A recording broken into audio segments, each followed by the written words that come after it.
Friends, family, and keepers of the faith, welcome to another Del Boy blog. And as always, I'm going to date stamp this. It's year 4, blog 40, or in legacy numbers, blog number 196. And it's dated the 23rd of November, 2025. 23rd of November, and the 25th of December looms. Yes, Christmas, the next big thing. Going to be a bit weird, I think, this year with everything that's happened with my mum. I already know that my sister has a sloping driveway, which makes it a little bit dangerous for her to visit my sister.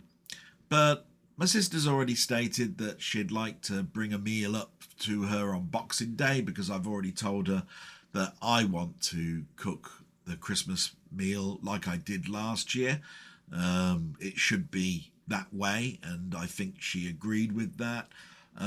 When it comes to her care, though, it's going to be like any other day. It sort of takes the shine off of Christmas a little bit. I used to know that my sister would come for, dropping off a present or something. But she wouldn't stay for any length of time, and Christmas to me has always been special for me to be with my mum. So, another concession. And it's been a mix of a week. Some highs, some very, very big lows. But we'll come across that in a little while. Today it's a nice sort of sunny day, but cold, very cold. It's why you can see that I've got a fleece over the top of a jumper. The one thing that you'll find about my house is that it does have central heating, but this was an extension that I live in. It was built for my nan back in the late 80s, well, mid to late 80s. And it's a single brick, so no cavity wall filling and no double glazing. This window that I can see from the garden through is just a wooden paned bay window. Yes, it's a bay window. So again, cold. And that's why my hands are cold, constantly cold. I'm typing on the laptop at work, and I have to go and see my mum, and every time that I need to touch her, my hands are freezing. I have to put my hands in sort of like hot water or in front of a little ceramic heater that we've got, just to touch her. It's bad, I mean, you can't wear gloves, you know what I mean? I've tried fingerless gloves, they didn't work very well. So, it is, you live with these things, it is what it is. It's worse when I'm going to bed. There is a radiator in here. It is up towards the back of the room, so it's not quite so bad going to bed. But down here, yeah, in the summer it's really hot. The sun comes through with all of my equipment on. It generates a lot of heat, the telly quite not so, because it's an economy type screen. But when you've got things like the preamp on and so forth, the skybox, yeah, it generates quite a bit of heat. So I'm comfortable enough. I want my mum to have the heaters to heat the rooms in there, so that she gets up and it's warm. She goes into the other room and it's warm. All of that sort of stuff. So, like I say, I live with most of the stuff that I need to do for myself gone. Do you see what I mean? I've got a bed. The bed frame is from my old house, and I sold my house in 2005. The mattress on it is been replaced with the mattresses that were upstairs for when my sister's kids were young. So they're 20-year-old mattresses. They were hardly ever used, but of course they've degraded. As soon as you lie on them, it wouldn't take too long before the mattress loses that flexibility that you get with a new mattress. The frame is nearly coming away now. It's got screws in it to keep the frame from pushing in on itself, because it's a pine frame. So with it being now 27 years old, 27 years old, it needs replacing. My computer, as you know, is on its last legs, really. I think it's to do with the motherboard shorting out on capacitance, or the power supply not generating enough power for all of the ability on it, because it's always the booting up sequence that's a pain in the arse. Once it boots up and it gets past all of its Windows Defender download and scan, which it does as soon as you boot up, and you can change that, and I've done lots of that sort of stuff.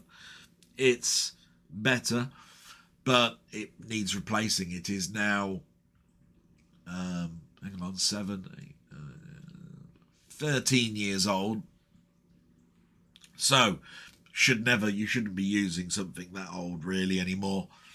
I don't know quite what else to say really, other than I live with problems. This particular room has got a shower unit that was supposed to be used for my nan when she died, and I moved into it in 2005. The shower stopped working, but as soon as we worked out how much it would cost to do the whole bathroom suite, it came to $7,000. My mum and I never had $7,000. So again, there are issues there, and all of those things I could have paid for if it weren't for the fact that I've had to use my savings, to keep my mum going. So, this is where I worry, because, come the inevitable, and it happens to us all, and nobody likes to talk about death. Those savings were also supposed to help pay for my mum's funeral. The only person who's now going to be able to pay for my mum's funeral is my sister. I feel for her for that, but I also think to myself how horrible that is, because I shouldn't be in that situation. I should be able to do things for my mother, but they've been taken away from me because of the money that I had to spend at the very early days of her illness. So it makes me incredibly sad, because when my father's funeral was around, I paid for the headstone, but most of the work that needed to be done was done by my mother. And even when it came to being a pallbearer and all of that sort of stuff, taken away from me, because when I was lifting my father up the week that he died, I pulled the scar tissue in my back that had been operated on about 8 years previous, and so I couldn't walk. So other people stood in for something that I should be doing, and I fear that everything to do with the funeral will be taken away from me as well. It's not nice to think about these things, but you sort of have to, and it's bad. But that's the opening monologue. It's not going to be that bad a blog. There's some highs, but there are some incredible lows. So let's get the news out the way. And as you know, the news is just a date stamp. You can deliberate in the comments if you want, but as far as I'm concerned, I prefer the deliberation in regards to what's going on in your own life, what mirrors what's going on with my life, that sort of thing. I don't give a shit about prime ministers. You can say what you want about it, but this isn't a political blog. It's a diary, video diary, what's going on in my head today based on the week's events. And like anybody, people's moods and reflections change day by day. My sister might do something, that I don't accept one day, next day, very caring. It's as simple as that. You change your mind in seconds, in you know, in minutes, in days. It's just what happens. And nobody should reflect upon something that's being said is for the rest of the year, the rest of the month, the rest of the day, whatever, like that. We all don't like certain things. We all love certain things. So that's how I look at things. So the news, let's say we get the war out of the way, and as you know, I'll keep repeating this, possibly. I'll probably stop that come the 1st of January. Been reporting on it now all the way through this blog, and I don't see an end even from the report that I've seen today. So what does it say about the war? This is from the news today, this morning, on the internet. And it says, Trump says peace plan not final offer as senators brand it a Russian wish list. So Senator Angus King told reporters at a security forum in Canada that Rubio privately described the 28-post document as a Russian wish list and not an administration plan. Trump maintains the plan is not final, but wants Kiev to respond next week. So there's been other things that have been reported there saying Trump has declared that if he doesn't hear a reply by next week, he'll cut funding for weaponry to Ukraine. That's terrible. It's all very much you've got till this sort of deadline to do this. And then you've got our own Prime Minister backing Ukraine, saying, listen to what's being said. But you've totally got Britain and many of the leaders of Europe behind you.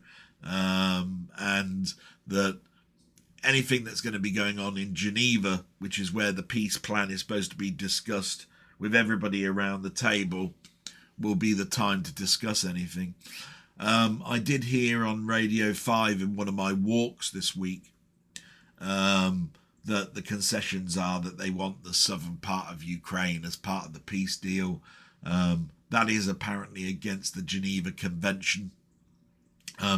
If you are using a war to try and get territory, apparently it's illegal. Anything that's tried to be done by force is the wording. So, it's up here with this, down here with that, and to be quite honest, all over the shop, which makes me think nothing's going to change. And I just want an end to it, and I want there to be a happy ending. And I believe that it can be done. Just, I don't know when, I don't know what concessions, but yeah, if there was ever an opinion from me, it would probably be that, yeah, you can't win things by force and get away with it. Go back to the way it was. Other certain concessions about crossing the borders, say, but not, because we're having a peace deal and we won that in a battle, we're going to keep it. It's not a risk bloody board game. So, I look at it a little bit like that. So, UK news. We'll move on from that. A COVID inquiry report this week shows that 23,000 deaths could have been avoided if lockdown started a week earlier. Yeah, this COVID report's been going on for months and months and months. It's reared its head this week, probably because of a low news week, possibly, I don't know. But that was in the news this morning, and I'm just going, COVID? Oh, don't really want to remember COVID. My granddad died during COVID. I was working 18 months at long hours, which, to be quite honest, in retrospect, I should have spent more time with my family based on what happened to me at work and all of that sort of stuff. So I tend to try and put it in the back of my mind and go, yeah, I'll remember that for, telling a story later on when I'm in my 80s, or if I ever get there, that sort of thing. What else have we got here? Yeah, budget speculation continues because it's the budget this week. Rail fares are to be frozen for the first time in 30 years. So apparently that's a really good thing and is supposed to help with the cost of living. Followed by income tax is likely to rise. The downside. Plus, inflation on food is at its highest point in many, many years. Food prices going up astronomically. So, you know, you give with one hand, you take away with about 5 others. That's I tell you what, the budget has never favoured me. It's always had me in one way or another. So it'll be the same. Another article, first saplings from the sycamore gap tree have now been planted. I don't know if you recognise that story from a while back, but somebody illegally cut down the tree that's seen in a lot of films. I think it was famously in Robin Hood, Prince of Thieves. It's one of the oldest trees. It's between the north and south border of England and Scotland. The saplings from it have been planted in a hope to grow the tree, but the tree was 100 plus years old. I'm not going to see those trees in my lifetime, other than the saplings that will grow from it. Scotland's international football team are now through to the World Cup. I think it's the first time since 1998 or something like 28 years or something like that, somebody has said. Absolutely wonderful news. I love it when, you know, Scotland, Ireland, England all go through to the World Cup. It makes it more exciting, more of a chance, and more for me to root for, because although I'm very proud to be an Englishman, I love a good news story, and I honestly love it when Scotland is in it and Ireland are in it, and they're going, you know, pushing themselves to get to the next stages. It shouldn't always be about England. And I'm sure that many of my friends that are in Scotland, and I've got a few, and in Ireland as well, are absolutely, you know, elevated on this. I'm not sure if Ireland did get through, but what I was trying to say is that when Ireland do go into events, I'm backing them as well. It's only ever in friendlies that we see England versus Scotland or England versus Ireland and all of that. And those are fun because I just go, oh, here we go, and I don't know who I'm going to back, and you go, oh, well, I'll back my England team because I'm English and all of that sort of stuff. They're friendlies, so I never get het up or pissed off or whatever, you know, excuse my French there, but, you know, I never really do. It's a sports thing. It's not a world war, you know what I mean? So,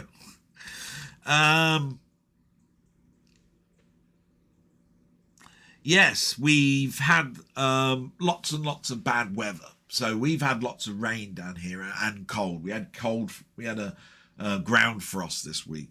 But in the north, snow and ice warnings were present as Scotland recorded the lowest November temperatures recorded in the last 15 years. And the news has been full of pictures of snow and all of that sort of stuff. A stark reminder that England is not great when it comes to weather, gritters, all of that sort of stuff. It's all going to be happening again this year.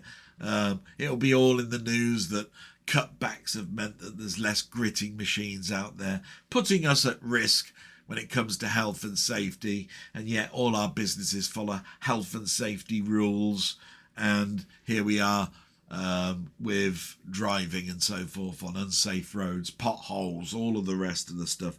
It's a nightmare, to be quite honest, and it drives me nuts. And that's pretty much the news out the way. So we got that out the way. And we just get to sort of like my week. And like I say, it's full of highs and full of lows. We'll do me first. I'll get the DVLA out the way. There's no change, right? I did phone twice this week. I got the same answer both times. You'll remember at the last week there was a hope, because the person I spoke to said they'd get their manager to email that team and say there's nothing to review, because there isn't. I phoned on Wednesday, same answer. Phoned on Friday, same answer. Each time I just turned round and blurted out my same answer, which is I am not angry at the people that I speak to, but I'm angry at the policy and the procedure, and I don't believe them. And I said this to both of the people that I spoke to this week, that I am a priority one and it's being looked at. I believe I'm in a pile. You'll get to that pile and then that'll be it. And I don't believe that I'm a priority at all. Even if I am a carer for my mother, it's taken this long to get to this point, and that the process should never have started. So, it is what it is. I've already told them that if something happens to my mother that stops me from being able to look after my mother, I will take this to the press. I will speak to my MP, etc., etc. Because although you could say it's cruel to me, what I'm thinking is it's cruel to my mum. And I keep holding on to that.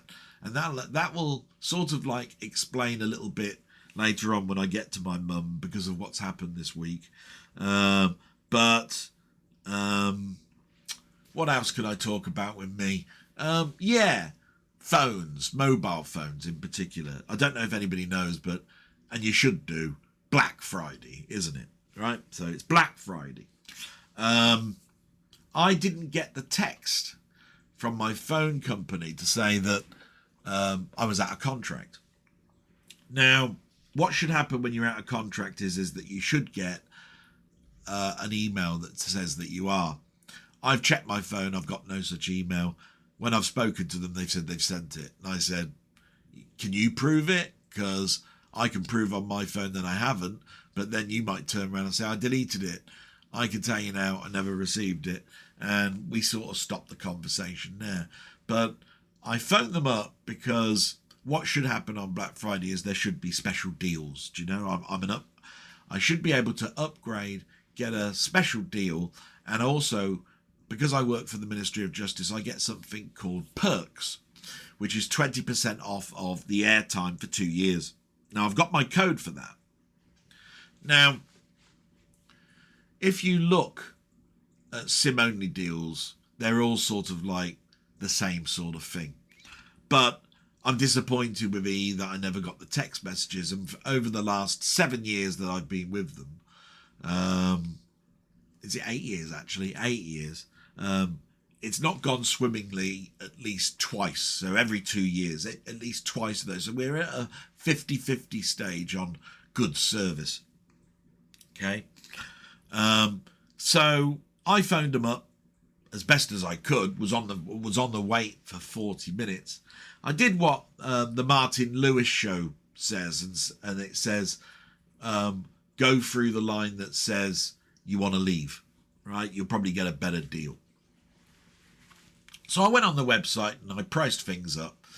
And what I want, and it's very, very simple what I want this sort of phone, a fold phone. That does limit me down to what I can do. I don't want the new Samsung phone because it has no stylus. So there's my stylus, and I use my stylus a lot. So that means last year's Samsung phone, the Fold 6, right? Or Google Pixel 10's fold phone, which is the only sort of like phones EE have, even though there are other fold phones available. But every time you price it up, the price goes to something like I think I was quoted £125 a month, right? And you're just going, bollocks. Now, normally I could get away with this because I could buy with a credit card the phone outright, and therefore you're not paying over 2 years and you just get a SIM. But my credit card is sort of like, I'm trying to diminish it down because I've got to somehow get a mortgage at some point. And right now what I'm doing is I'm any money that I've got left over from my wages, I'm putting into a flush fund, which I don't touch. Sometimes that'll be a saving of £100. Other times it might be a saving of 150, something like that. But anything that I can. And most months I don't save anything, but there have been a couple of months where it has sort of like managed to be saved. And it used to be 100 guaranteed every month until my mum's illness came along. So you can imagine everything froze in March. And no savings were used to fund my mum's special needs that she needs. So that money's decreased. So I'm trying to get it back to that level. And at the moment, I'm not even at 1,000. Right? So anyway, getting back to the phone. So I looked at the website and I couldn't get it below 125 quid. So I looked, that was for the Google 10 Fold. I then thought, well, I'll look and see if they've got the older Samsung model, the model before the one that comes out. Surely a good as new type phone would be cheaper. Was it? Heck, same price. I was going, that's ridiculous. I mean, how can you have a phone that's last year's model cost the same as buying a Fold 7, right? I know that there'll be less of them, but it says here that they've got them in stock.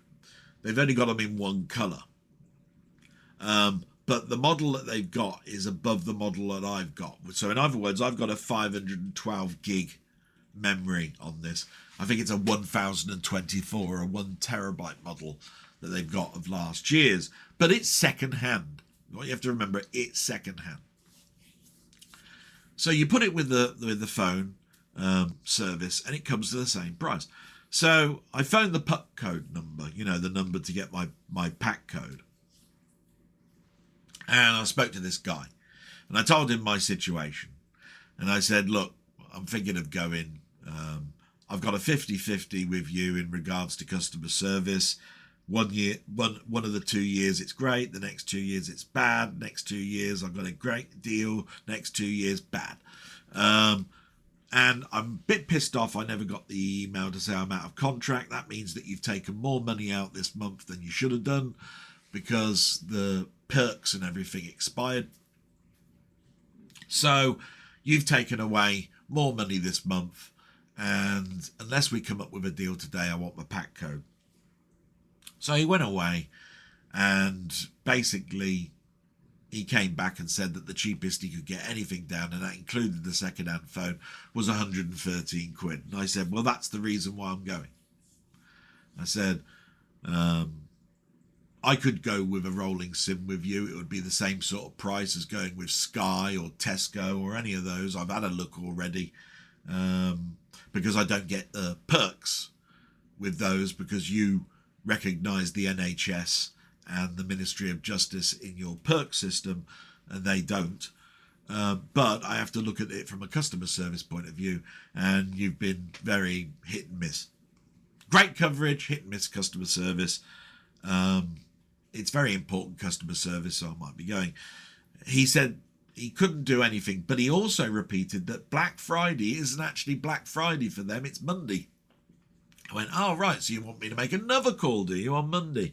He said, well, it might be worth it, but what might happen is that he couldn't do anything, but there is another department that's higher than that that's called keeping the customer, and a phone call might come through over the next couple of days because your pack code lasts a certain amount of weeks before it expires. So expect a call. And I went, okay, not a problem. So that's my sort of like beef with Black Friday. That and the fact that you've got Lloyd's Bank or whatever banking system you got saying, be wary that there's lots of scams going on with Black Friday. Totally understand that. The other thing is what you see as a great price probably isn't a great price and probably isn't the lowest price that it's been advertised at before.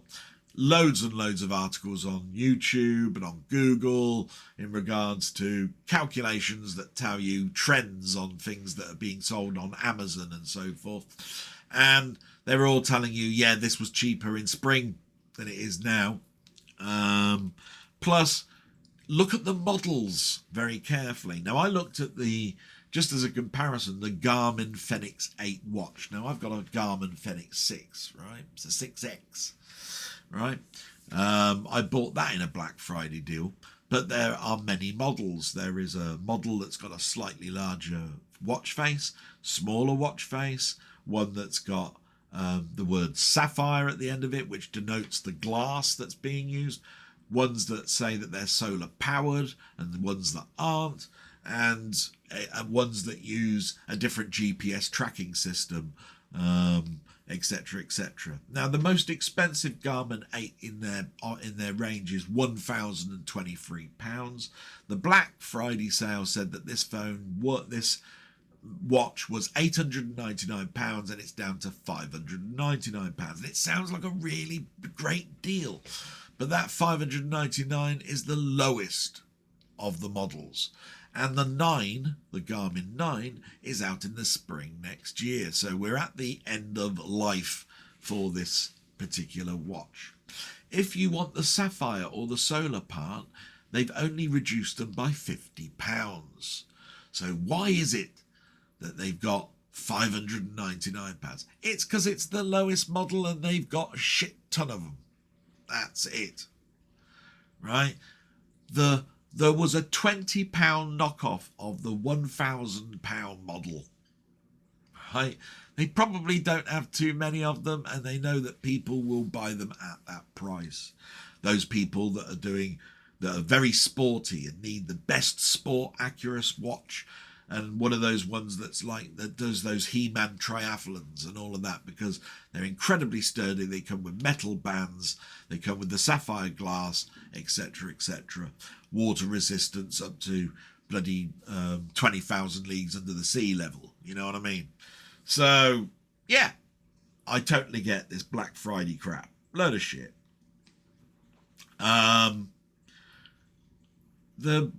The story of the good news I'll tell you right at the end, because it's of an item that came in the post, and I'll do that at the end when it comes to what I sort of received this week, which was really, really good news.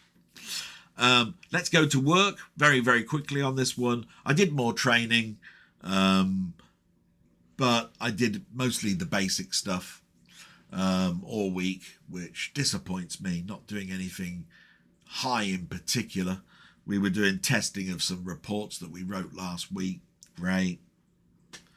Nothing really fantastic there. But the worst news was the email that came through on Friday, which was a follow-on from the government's cut-down philosophy. They've got to make price cuts that show by the first quarter of 2027. And so what started off about 4 months ago with the 100 people to go from each sort of big department as a "do you wish to leave our company, please apply now," to being now 900 people. So it's 100 to now 900, and then we get to, if those people don't apply for this, because it's not even voluntary, it's just an act of interest on whether you're going to leave in the next year, it will go to voluntary redundancy and then mandatory. And it makes you think about where you sit in your current team. And I don't sit in a very good place because of caring for my mum. You know, I'm well aware that I'm sometimes away from my desk and that I don't attend all the meetings because, you know, I might have to help my sister get my mum on a commode or whatever. And therefore, they look at that as being a hindrance. Now, you could look at it and say, yeah, but they're never going to get rid of you, because you could go to your union and say it's unfair, being as you're caring for your mum. But I look at these things, they'll look at anything, they'll scrutinise, and they'll probably find something I did wrong, and they'll use that as the reason and all sorts of shit. So it puts you in an uncomfortable situation. So that's what's going on with work at the moment.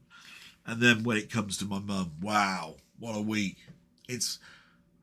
a lot of not bad to a bad at the end, and it's a mirror of last week and an appointment that my sister had to do to get her to the hospital. Now, we had a visit from the nurse, an occupational health person, and they looked at it and said, there's a couple of things we can do for you. We're going to give you a machine called ROS. I went, right? Yeah, most people call it different names. You can call it Arnie if you want, Russell, give it your son's name, your sister's name, whatever. But its first name is Ross, so most people call it a Ross. And what it is, it's a device that helps your mum get out of bed. And I went, right, and it's a model lower down than a hoist. I went, right, okay. So this device is sort of like a free-wheeled plinth. So it's got two wheels at the back and a singular wheel at the front. That's like a lazy Susan. If you've ever seen a cake stand that you can spin round, it's like that. So it spins on its axes, right? It's got a piece of metal going up that's like a ladder, right? But at the base of it are two shin pads. And on the base are 2 feet, 2 markings like you do when somebody's died and they do a chalk outline of feet. And what you have to do is you have to ask the person that's in pain to slowly walk onto this platform while you push it, and it hits therefore their shins. When it hits their shins, you put the brakes on, and there are 2 brake levers. When they do that, you have to ask them to stretch out forward and reach these 2 ladders that are in this ladder part at the top, and ask them to pull themselves up. That's it. And then they go up the ladder rung by rung until they're at the top, and then they hold on for dear life, right? So there's no strap, right? And then you can take the brakes off and spin it on its axes. Now this is great because we can then spin my mum and put her on the commode, ask her to do the same thing, get on it, spin around and put her on a wheelchair, which is behind you, without actually having to do anything other than spin. And then you can get her to do the same thing to get into the other room. So I'd wheel this thing into the living room and do the same thing, getting her out of the wheelchair and then putting her into a riser chair. Now, it's a lot of lifting for your mum, but it's also an exercise, because if you ask her to do that during the day, then she's exercising her legs, her knees. Brilliant. The other thing they gave us was a new sheet. Now, what we've been using is a normal bed sheet with a incontinence liner underneath it on a rubber mattress, because it's a medical bed. And on top of that, an incontinence sort of half sheet that's directly under her in case she has an accident in the night. And they gave us this one sheet that does it all. Brilliant. Fantastic. Okay. Difficulty with it is the material it's made of. So it's made of cotton all the way around, right? But in the center, there's a lining, and it's made out of the same material you have with parachutes. So it's very slidey. But what you have to understand with that is it will aid her to get into bed, and it'll aid her to get out of bed because it slides, right? But the other thing is that it can stain because of incontinence, and you don't want to put the incontinence sheet on. So you have to wipe it down, and they give you 2 sheets so that you can put one in the wash and then put the other one down, and then when that one's bad, you put the other one back on. But you have to wash it at 30 degrees, and it has to be dried on a clothes horse, or dried naturally. And you can't use a fabric conditioner on it because it destroys the shiny material of the parachute type material. So at the moment, they only had 1 sheet, and they were going to send another one, and it did arrive. But we've only got the 1 sheet for most of the early part of this week. The other thing is that the fabric, the tabs that we've been buying for our washing machine are those ones with the colour and all of that sort of stuff. I haven't got the boxes for them anymore. They're in a tub, and therefore I don't know if they've got fabric conditioner in them. So I can't wash the sheet at the moment until those tabs run out. This is on top of another issue where my sister's bought some pyjamas for my mum. She bought 2 lots of them, and those as well can only be washed at 30 degrees. And they can't be dry cleaned. So you can't put them in the dryer. So again, those have to be dried naturally. I haven't got a clothes horse, but I have got a sort of like a step ladder that I've been using, that I took out the garage, and I kept it in the kitchen because I had to do the rails for the curtains when they fell down that time. And you can put the things on top of the ladder handles at the top and right next to a radiator, and they dry naturally. So we have got ways round these things. So there's this sheet that we've got. Then she moved the arm of the bed so that it's further away from where it was and closer to where it was, so that she can hold on to the bedpost and pull herself out of bed. Fantastic. But the trouble is that she has trouble bending her arm that far back. If you imagine when she's lying in bed, she has to do this, and it's about there.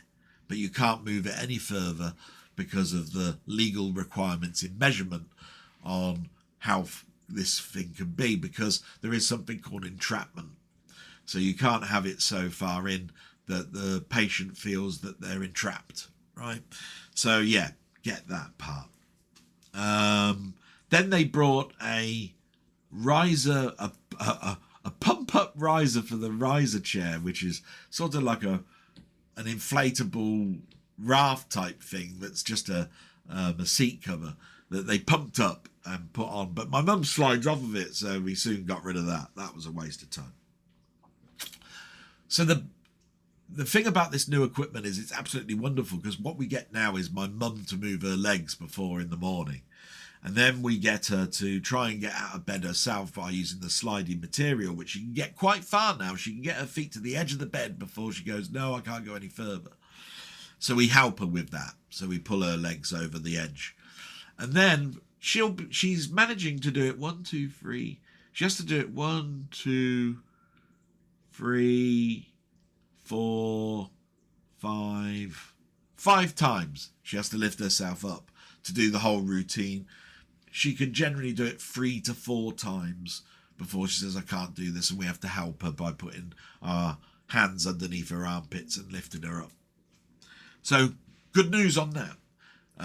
Also, she although she keeps saying can't and no, she's much more acceptable to raising her legs in the morning 3 times each leg before we get her out of bed.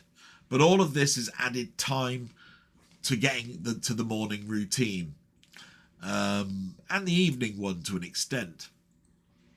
And that means me being away from my laptop in the morning for working at work to 45 minutes plus.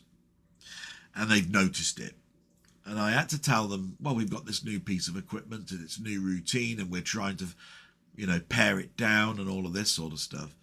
And they've said, okay, but you need to now tell us when you're going to be away from your desk, and you need to tell us when you're back. And I look at that as micromanagement, and I don't like it. But I do recognise it.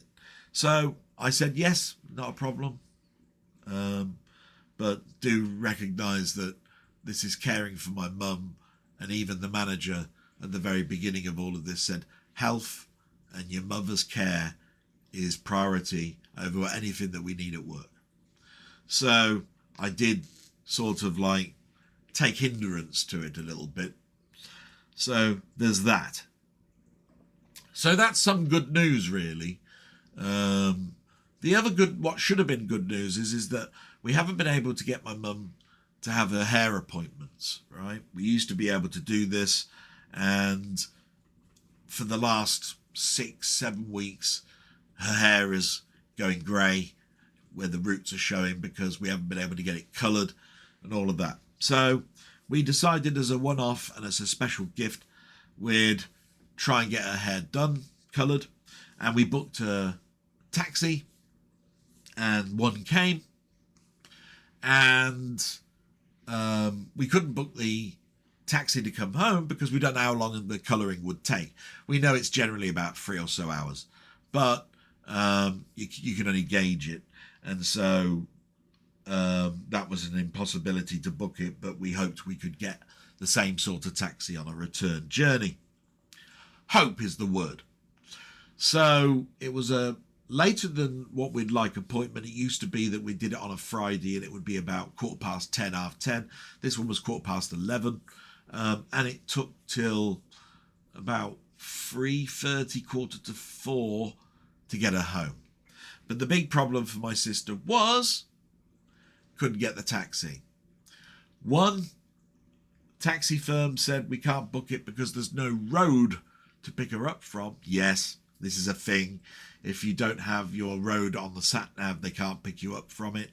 And the road that she's being picked up from is the car park for the people that work in this pedestrianised area, and it has no road name. Problem one. The second one was we didn't have any taxis available. So my sister had to wheel my mother from the hairdressers into the centre of town, through the whole centre of town, to the bus station, to get her onto a bus that's got mobility access, to then get her to the point where she's dropped off, and then wheel her into our house, where I then put down the ramps and get her into the house. Those wheels were full of mud. Full of mud. And my poor sister had to wheel my mother with this wheelchair. And again, this is the same sort of issue that we had when she went to the hospital. So we had mud all over the carpets, mud all over the hallway, and my sister absolutely exhausted and livid with rage, which I totally understand, and where I had to sort of like try and be a calming influence, which I tried to do. I said, don't worry about all of this. I dried the mud with a hairdryer. I used the Hoover with an extension end instead of using the main head of the Hoover to pull up all the dirt, and it was good as new. And I even did that with the wheels. I dried them with the hairdryer, the dirt that was on them. Used the Hoover to get rid of all of the crap that was on all the wheels, and got my sister a nice cup of tea, and then she got onto the bus and went home about half an hour late because she missed the bus. And I just listened to her vent, and I said, yeah, it sounds bloody awful, and I wish I could help more. And this is where the DVLA comes in, and why I'm saying, look, I could have picked up my mum.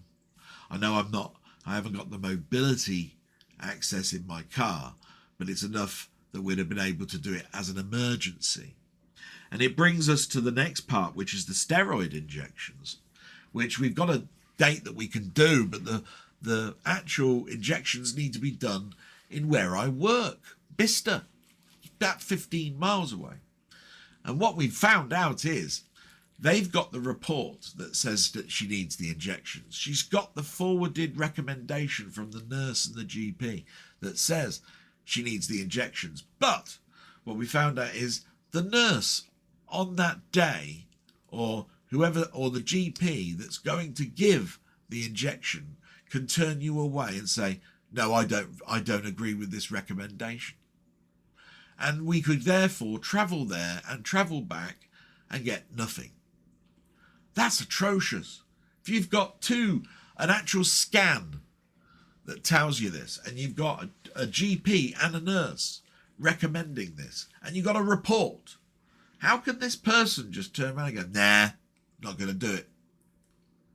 And then the next thing is, with all of the return journey woes, it could be that we won't be able to get the journey back because there's no taxis available or no ambulance available or whatever.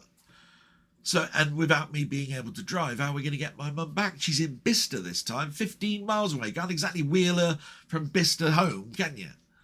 So, another headache. And my sister and I are just exhausted by the brick walls that we keep facing. So Good news, new equipment, working well, getting her out. Bad news, all this other crap. And that pretty much is it for my mum. And what's been going on family life-wise, other than another piece of bad news. Now, most people would know I'm on Facebook, but I don't use it very much. But I do use it on a Wednesday because my friend Ian Hill, the Rambling, sends me my link for me to do the live stream through Messenger. So I opened it just before Wednesday to click on the link. And I had some bad news. That we used to live in a street that we moved out of in 1977. And we knew all the neighbours, right? And one of my mum's best friend lived right dead opposite us in that street. Her name was Janet. And I got a message from her son. And her son now would be in his 60s, right? And he said, I don't know if you remember me, but we used to play as kids. And I said, and I was reading it, I was going, yeah, of course I know who you are, you know. But I'm just going to, just wanted to say, sorry that we've heard that your mum's not in the best of health. But we wanted to relay some information to you that my mother, you know, so that would be my mum's best friend at the time, passed away on Monday after a short illness. And we wanted to let you know that, and sorry to hear about your mum. So, of course, I didn't tell my mum this news in the evening that I got it. But I told my sister in the morning, I said I was never going to give my mum this bad news without speaking to you first. And she agreed and said, thank you. And she said, we think we ought to. We'll do it this morning. And my mum took it quite well, but you could see that she was upset. My sister then said, what else do we know? And I said, nothing other than I passed on our condolences. But I didn't ask about anything in regards to the funeral. So we decided that we'd get a card, an in sympathy card. I said that I thought it would be best that my sister wrote the nice little in sympathy note from us, and we'll all sign it. My mum will sign it, sister will sign it, and I'll sign it in our signatures. And I'll hand deliver it, because on my walk I go past my old house. So it's dead opposite our old house, so I could just put it in. I knocked on the door, but nobody answered, but I posted the letter, and I came back to my sister and said, I don't know anything about the funeral still, because nobody answered the door, but I posted the letter. So I got a letter from in Messenger again, saying thanks very much for the card. And that's when I answered that and said, we'd like to appear in person to offer our condolences. So that means if we are invited, we'd love to be able to go to the funeral. And I got a message back saying the funeral's not arranged yet, but of course we're invited, which is brilliant. The bad news again will be the travelling. And the other bad news will be possibly that my sister will go and I will go, but she might be backed up, my sister, with her husband. As you know, we haven't resolved our differences since, you know, I was threatened. So not only am I not looking forward to Christmas with obviously him being here as well, I'll have to be in my room and not be with my mum when that occurs. This will possibly happen earlier with the funeral. So you can imagine, I want these things to be resolved. I'm not the sticky point on this. You know, at the end of the day, I do understand how these things occur and that disagreements can happen. But this has affected me health-wise. And people can see that I've lost an awful lot of weight. I'm not eating properly. And my health decreases further. And nothing is happening in relation to getting that resolved. And this was a kickstart to it. And, you know, only friends that I speak to on here understand that. And that's the shame part of it. But as I've always said, this is just a disagreement. It's not a contradiction or on anything in regards to how things are.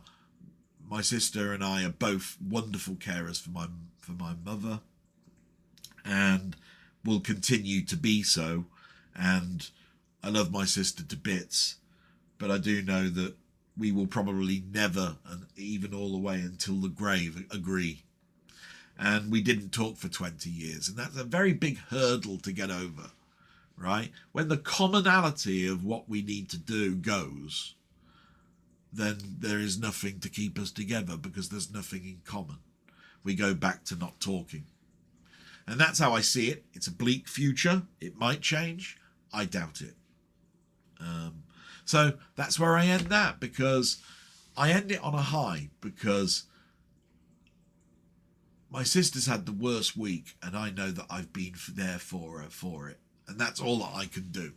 I was there going, sit down, relax, let me get you a cup of tea. You're doing wonderfully with this. You're doing wonderfully on that. All of that sort of stuff, right? That's what I can do. Can't do anything else. And my sister does do an awful lot. Just because I don't see it doesn't naturally mean that I don't see it in other ways, because I see little jobs being done around the house, whatever, you know. So nothing will ever sway me that I love my sister. You know, the other things, hopefully they'll sort themselves out, but I just can't tell. And the only downside I have with disagreements like this is that my sister seems to know what's going on and I don't. And that's why I can't tell whether I'm going to get help to fix the fence. I can't tell if we're going to get help with this, that, and the other. Do you see what I mean? So, and she does. And if she wants to pass it on, she will. And if she doesn't, then she's keeping it to herself or doesn't know. I don't know. And that can cause paranoia. Okay, let's move on, shall we? So we've got all that out the way, and now we get to the nice bits, the stuff that I put in my diary that's all sort of like good news and stuff, and that's things like the shout outs and stuff. I love all this. This is what makes this really a happy thing. And to be quite honest, there are less people that have commented this week, but my God, still a massive amount. You know, I mean, last week was a bumper. This one is sort of like 3/4 of that. So my God, it's still a lot, you know. And so I want to thank anybody that watches this blog anyway. You're all just wonderful people. I had the most watches for last week's blog. Don't know why. It was bloody long. Maybe that's it. They had to watch it in 2 or 3 steps. I don't know. But yeah, I'm just in awe that people find this interesting, to be quite honest. So everybody, thank you so much for watching. I hope you got some enjoyment out of it. There's more to come in a bit. Keep watching. And to these people that left a comment, my eternal thanks. You keep me knowing that there is a reason for me still to be here and to be alive. You know, I mean, there have been times where I've gone, what's the point of me being even here or existing? I'm just paying for bills and being miserable. I'm not enjoying life, you know, but you have to enjoy life. You know, you got to be thankful every day that you're alive, you know. Otherwise, you're a number on a tombstone, aren't you? That's it. So I remind myself of that every day, but it does get hard. And, you know, I'm not saying that I'd ever take my own life or I'm suicidal, but there are times where I go, I don't want to get up. I don't want to be here. I don't want this pain anymore. I'd rather it just go away. And it won't go away. And when I get up, I have to face it all again. And most of the time, I've got the strength to do that. But there are times where I'm going, oh, just don't. Anyway, here we go with all of the thanks to all of these people. We've got Robert's Retro. These are in no particular order. Robert's Retro Gaming, Frank Holder, Ian Hill, The Ramblings, Sandra Clark, Colin Jones, aka Ponder, Wee Bobber Art, Carl Todd, Muckman-Movies, Martroid, Rocket Bunny, Seb's Place. Thank you so much to all of them. A lot of these will have their own YouTube channel, which I'm a big fan of. You'll know that when I read out that part of the section of this blog. But I don't think that they're just commenting because I shout them out each week. They generally are concerned. So thank you very much to those people. And we'll get to the point now where I'm going to read out what they've written. And it won't be in any particular order. So I'm just going to take a sip of drink because I've been talking now for exactly an hour. There we are, 20 seconds over the hour. And hopefully I haven't missed anybody out. But these things, you know, they update daily. And I can't help ones that are removed from YouTube. As I've said to everybody, if you do want to leave a comment, you think it might be removed, be careful what you're writing, you know, in regards to like Prince Andrew, a Prime Minister, a President, whatever. But the other thing is put a placeholder. Just write the word placeholder. Come back to it. See, if the placeholder still remains, you can write underneath that word your whole blog, you know, your whole bit of text you want to read. Doubtful it'll be removed. Because I think it would have been scanned once and said acceptable. Do you see what I mean? So I think that's the way to get rid of that logarithm. But anyway, the first one is from Robert's Retro Gaming. Royalty from Canada, as we all know. Got his own channel, plays games exceptionally well. Very comprehensive, very fun. And stuff that I've never seen. You might find a little hidden gem if you're into your gaming. But he's much more than gaming, but that's what he does on his channel. I've spoken to him. I mean, I know that about all of his other stuff, watching telly films he's watched, music. It's all been mentioned. But anyway, Robert starts off with, "Hi Del, I swear that I left a comment and that I had been editing it as I watched. I don't know why YouTube been fixed on randomly deleting my comments, and I know what happened to others, but it's really frustrating. My wife and I have travelled to a different city this weekend in order to help our daughter pack up her place. She is off to Australia for an undetermined amount of time in January, which means I don't have time to recreate the comments. So as always, I wish you and your mum and family all the best." And it is sad to hear that because it's the same sort of comment now for the last 3 weeks. But I get to hear about things that are going on in your life, matey, so I'm quite happy with that. And it must be exciting and daunting at the same time that your daughter's going to be now going to Australia when you're in Canada. It's a huge step and it's an undetermined amount of time, and it's exciting for her but probably sad for you. And I can only imagine that you'll be in touch with her and all of that sort of stuff, but it's not the same. I was in touch with my parents for the 7 years that I was away living in Manchester, and I was only 135 miles away from home. What's that, a couple of hours up the motorway, and flights these days are incredibly fast. It doesn't matter, it's not the same. It's not like you can just pop next door and have a cup of tea, is it? Everything will be FaceTime, telephone calls, all of that sort of stuff. And if something happens to her, you're going to be on major alert, aren't you? So yeah, don't worry about the other thing, but you know, I hope sometime that those comments don't get taken away. I'd love to know what your thoughts really are on some of these blogs, because I don't know, because they keep being taken away according to you. So yeah, sad really. Salute, my friend, and if you haven't already, go and have a look at his channel. I'll talk about it a bit later on, but it's definitely one for you to go and watch, and hopefully it's one that you'd like to subscribe to. It's a very good channel. Now the next one I think is split into two, because it's from Frank Holder, so I'm just going to scan down because I'm pretty sure there's two. Let's have a look. Yes, there is. So I'm going to read out this one because it came through first, because it does tell you how many days have passed, and the other one's newer. This one says, congratulations on my film quotes. You got most right. And the diamond one was diamonds are forever. So you got that right as well. Remember, at the end of the film, the diamonds are in space on that laser thing. The only one you didn't get was, don't tell him what you want, he's a liar. That was from Elf, the Christmas film. The full quote is, don't tell him what you want, he's a liar, you disgust me. How can you live with yourself? You sit on the throne of lies.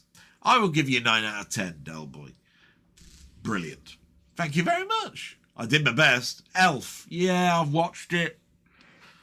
It's not one that I take from quotes. The other ones were because I've seen them a lot, like the Jack Lemmon one, you know, from The Great Race and so forth. I mean, I'm a big Jack Lemmon fan, and other, you know, and then there's ones that they're ingrained in people's memories. Do you know what I mean? Just from the fact that it just stood out in the film. Do you know what I mean? Like Dirty Harry quotes and stuff like that. So that's great. Let's go back up to where your newest post was.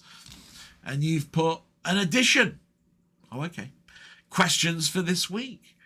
You did very well with my film quotes. So try these game quotes. What games did they come from? Oh, no. I hope this is not going to come a thing. And I'll tell you something else. Game quotes. That means they've got to be newer games. And I haven't been playing AAA, newer game stuff. So, unless it's speech from an old game or something, I'm probably going to get shit on this. Let's have a little look. Other people are going to be screaming, you know. So it's really good, these questions, because other people will get them right and I'll be shit. So here we go. The first one is... here's the quote. I used to be an adventurer like you until I took an arrow to the knee. An arrow to the knee. I used to be an adventurer. Now remember, I'm only going to remember these if I've played them. I don't know, is it Bard's Tale? That is that a remaster and so forth, so it could be that, I suppose. Could be any role-playing game, really. Could be Diablo. But I've played Diablo, so I know it's not that. No, it's not going to be Diablo. Now, I'm going to pass on that one. That one's a hard one. Yeah, thanks for opening with a hard one. Next one. The quote is, I'm all out of gum. Now, that's going to be one of two. But I'm going to go with my first one. Now, the first one, the thing in my brain says that's Duke Nukem. I'm all out of gum. It's in that voice as well. I'm all out of gum. But it could be Serious Sam. That's got a similar vibe to Duke Nukem. And I tell you what, it comes also in the film They Live, because Rowdy Roddy Piper comes into the bank and he basically has got a gun in it, a double-barrel shotgun in his hand, or a pump-action gun. And he says, "I'm here to kick ass and chew gum, and I'm all out of gum," or something like that, right? And it's a famous line. And I believe the game came out first, and Rowdy Roddy Piper stole it, or it's the other way around. I'm going to go with Duke Nukem, but it's a famous line in They Live, and that's why it rings a bell with me. It's They Live, isn't it? The next quote is, everyone's the hero of their own story. Everyone's the hero of their own story.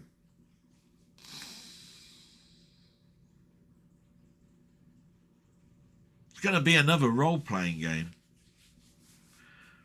It's not going to be The Last of Us. I know. No, it's in the film as well. It is slightly in the film.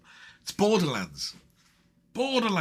Shit. Now, I've played Borderlands 1 and 2 and never played Borderlands 3.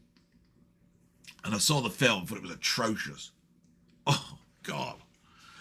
And that's why it took me so long to remember that one. But it's Borderlands. It's the villain who says that. Yeah.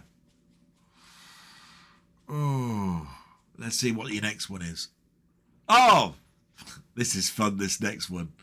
The next quote is, "Another visitor, stay a while." Right? Now, the follow-up line to that is, "Stay forever."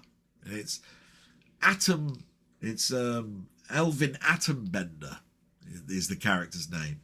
And it's Impossible Mission from Epix on the Commodore 64. And other games, of course, other machines. And it has a follow-up, Impossible Mission 2. And there is a third one being made by a friend of 20th Century Gaming's channel called Trev. He's doing the graphics for it. And he's doing a diary. I don't know if it's got the speech in it. I don't think it does. But he's doing a reimagination and the graphics have been enhanced. They look incredible at the moment. And anybody that doesn't know about it, please type it in. Impossible Mission 3. His name's Trev. I think it's Trev Icon 64, something like that. If you ever see that on YouTube, go and have a look. You'll see what a change there is to this game that he's working on.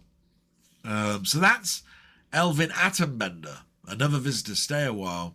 And then it's stay forever. Because it was done in very rough speech for the Commodore 64, but it was incredibly good speech for back then. Wonderful. The next one. The quote is, "It's dangerous to go alone. Take this." Ah, I know that one. It's dangerous to go alone. Take this. That's Legend of Zelda. Yeah. It happens all the time when you go into these caves and all that sort of stuff. You're told, "You've got no weapon. Take this." And it'll be the sword, you know, the Zelda sword and all that. That's an easy one. Yeah, that could have been difficult. Could have been difficult. But I've actually been playing some Zelda games on my Switch to see whether they were enhanced or not, which they were. And that's in there for definite. I'm pretty sure that's Zelda. Yeah, I think I'm 90% sure on that one. Maybe as high as 95. Yeah. So the next quote is, "Stop right there, criminal scum." Oh, yeah. It's a role-playing game. You've done everything role-playing, or nearly all role-playing games at the moment. That's a role-playing, and I'm going to go with... Oh, I can't remember the number. Bear with me. It's Elder Scrolls, because I love the Elder Scrolls games. Oh, and that one's Oblivion. Is that 4 or 3? Elder Scrolls 4, I think. Oblivion. Yeah, that's the guard. He says that. "Stop right there, criminal scum." Yeah, that's the guard. And the last one is, and I'm 100% positive on that one, is "Beware I live." Beware I live. Oh, it's not Bosconian, it's Sinister. Sinister, isn't it? Yeah, Sinister. Thinking Bosconian then for a minute, but no, it's Sinister. Anybody who's played the arcade game will know that's a friggin' rock hard game. I'd say it was harder than Defender. I would, that game. Rock hard. Loads and loads of rocks all flying about. You're in a little ship. Loads of little ships flying around you, picking up little gems. They take and build this bloody great big robot called Sinister. Well, no, I don't think he's called Sinister. I don't know what his name is.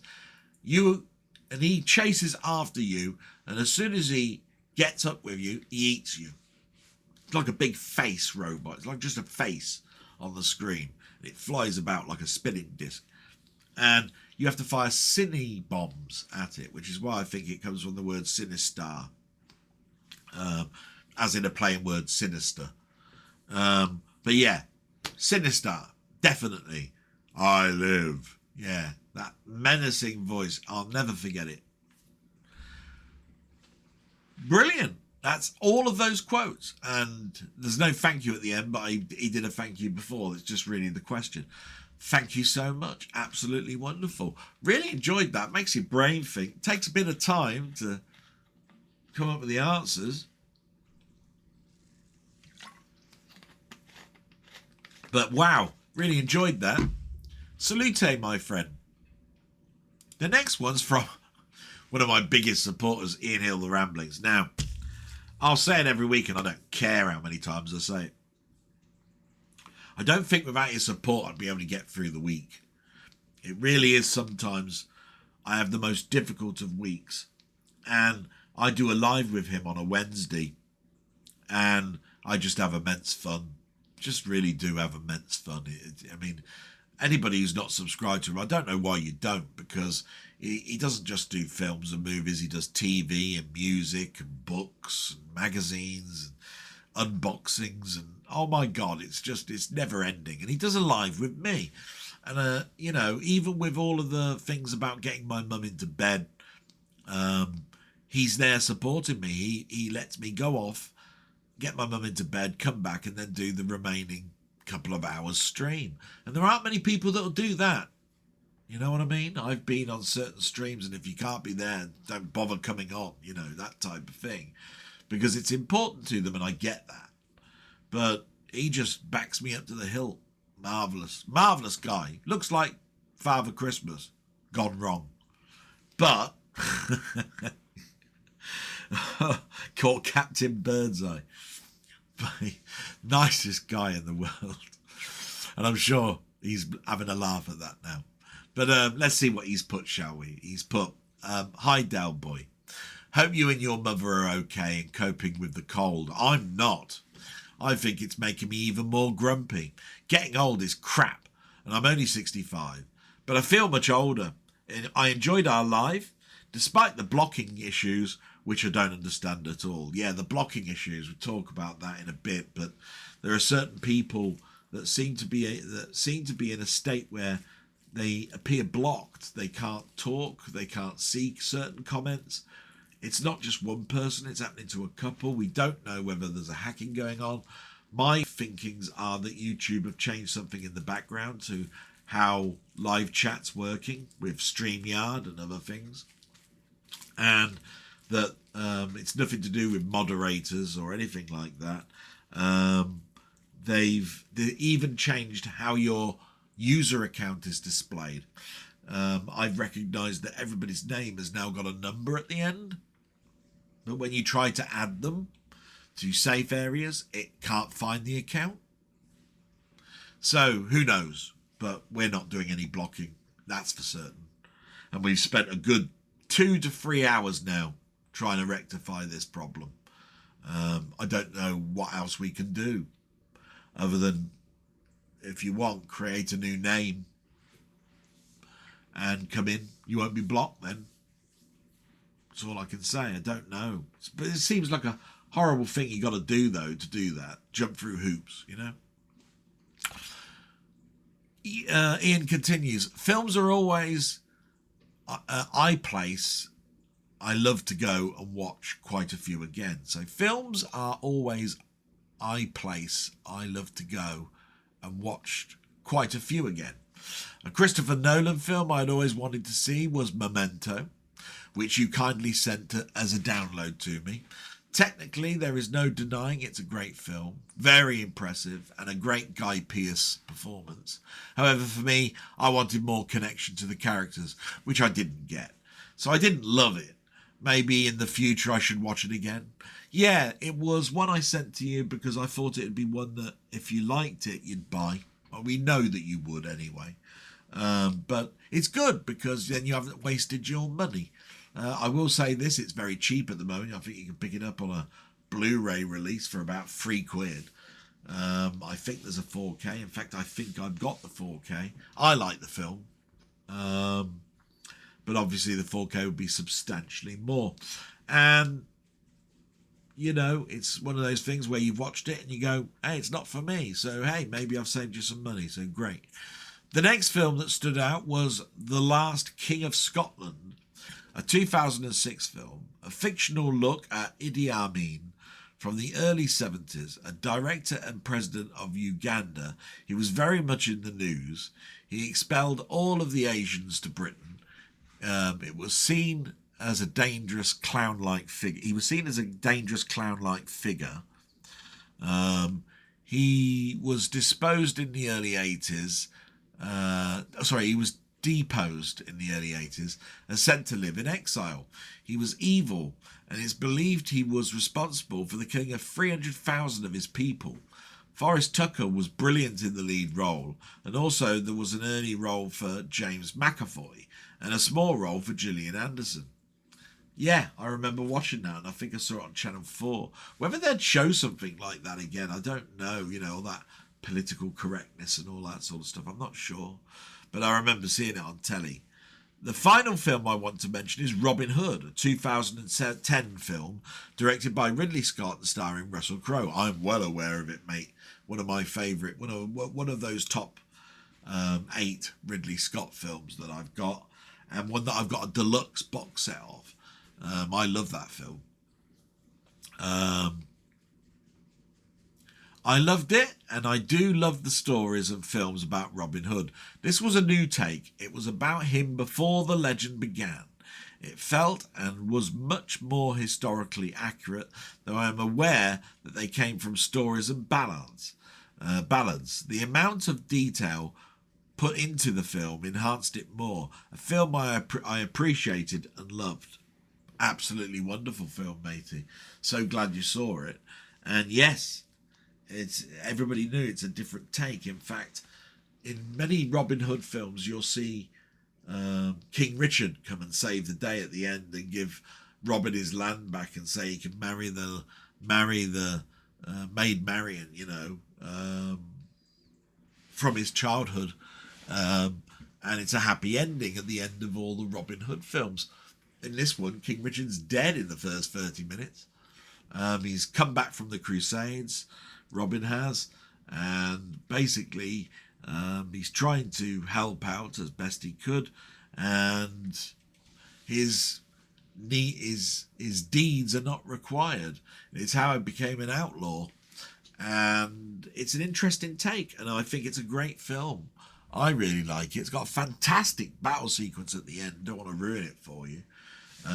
And the title sequence at the end is to die for. What a fantastic title sequence. I mean, it's like one of my most favourite end credit title sequences I've ever seen. So you continue. So many questions. So my question this week is, what do you think it takes to become a legend? As all my best wishes to you, and have a reet grand time. What does it take for you to become a legend? My God. But to me, a legend is somebody who's excelled or beaten adversity with no gain for themselves. So there's lots of sportsmen and women that fit that category. And lots of people that work in charities or work in shops to help the old age pensioners, take their time out, are all legends in my eyes. I mean, I don't count myself as a legend, a leg end, not a legend. So, yeah, I'm going to stick with that answer. To be a legend, you go out of, you go beyond what many people would be considered what a person can do, and just show that just like the air that you breathe, things can be easy. Yeah, gonna go with that and say thank you very much and salute, my friend. And right now I'm just going to take a little break. I've been talking for about an hour and a half. It's an hour and 23 actually, but I want to check on my mum and then come back. And so just give me a moment. I won't be long. Cheers. And I'm back. And sorry for the pause there, but I had to sort of like do a few little jobs. One of those is the washing machine finishes, put the stuff in the dryer. The dryer takes 3 hours, so of course I have to do that as soon as I can. If I forget, it means that I'm taking stuff out the dryer at 7 at night and all sorts of stuff. So apologies for that, but I think I answered Ian's question quite well. It's you know, you everybody's a legend, really. Everybody's done something out of their comfort zone, and something that's unselfish. So I think I've got that. I mean, obviously there are sports people that are legends, movie people that are legends. It's used an awful lot. I consider myself a leg end, not a legend. But you know, I'd consider my sister a legend. You know, I mean, she's looked after my mum when my dad was dying. She looked after him. We all did the same sort of stuff. You know, it's like that, really. Ian's a legend. You know, I mean, when you consider him being a father, going through, you know, the demise, you know, the final and fatal demise of his wife, all of the stuff that he had to do to keep things going in the norm. So, you know, salute, my friend, and please go and check out his channel. Definitely, you'll see what a legend he is. And with that, I'll move on. And the next one is Sandra Clark. I don't know if there's a couple from Sandra. Sometimes there are. I'm going up and down. Yes, there are a couple from Sandra. The first one says, Del, can you help? I'm trying to find a complete DVD box set of Adam Adamant Lives. It's an old black and white TV series and it's £100 on Amazon. Would you know any DVD stores that might have it cheaper? And the good news is that I'm quite willing to help with all of these types of things. And I pointed out a site that had this for half that price. And maybe that did her some help in some way. I remember Adam Adamant. I wasn't alive, I don't think, when it came out, but I've seen some TV episodes of it. Guy with a sword, and I remember the theme tune to it. It's in my brain right now. Not one that I consider to be something that I needed in my collection as a physical piece of media.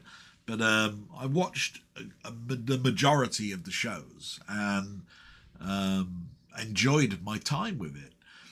This is where it's great that you find people that it means an awful lot to them, and they want to buy the series because it meant something to them in the past. Absolutely marvellous. I've got so many shows like that: Space 1999, Star Trek, Doctor Who, Blake 7. Randall and Hopkirk Deceased, The Prisoner. I mean, the list goes on. Man About the House, George and Mildred. My God. And we all have to have these in our collections. If you're that way inclined, it's nostalgia. So yeah, hope that helped. I'll scroll back now up to where I was and read what the rest is. And the rest one is sad, and it's one I've touched upon already. It says, Del, I'm still banned from Ian's channel. I did watch last night, and I must have put over 60 comments in, and no one responded to any of them, which makes me think I've been banned, blocked, and no one sees my comments. I always enjoyed the stream, and it's not the same when I can't join in. I will miss it lots. And totally get this, but the thing is that we're doing nothing in regards to blocking you. There's no moderator that's blocked you. It's something to do with YouTube. Now, Tony, our moderator, has put this. He's got, hello, Sandra and Del.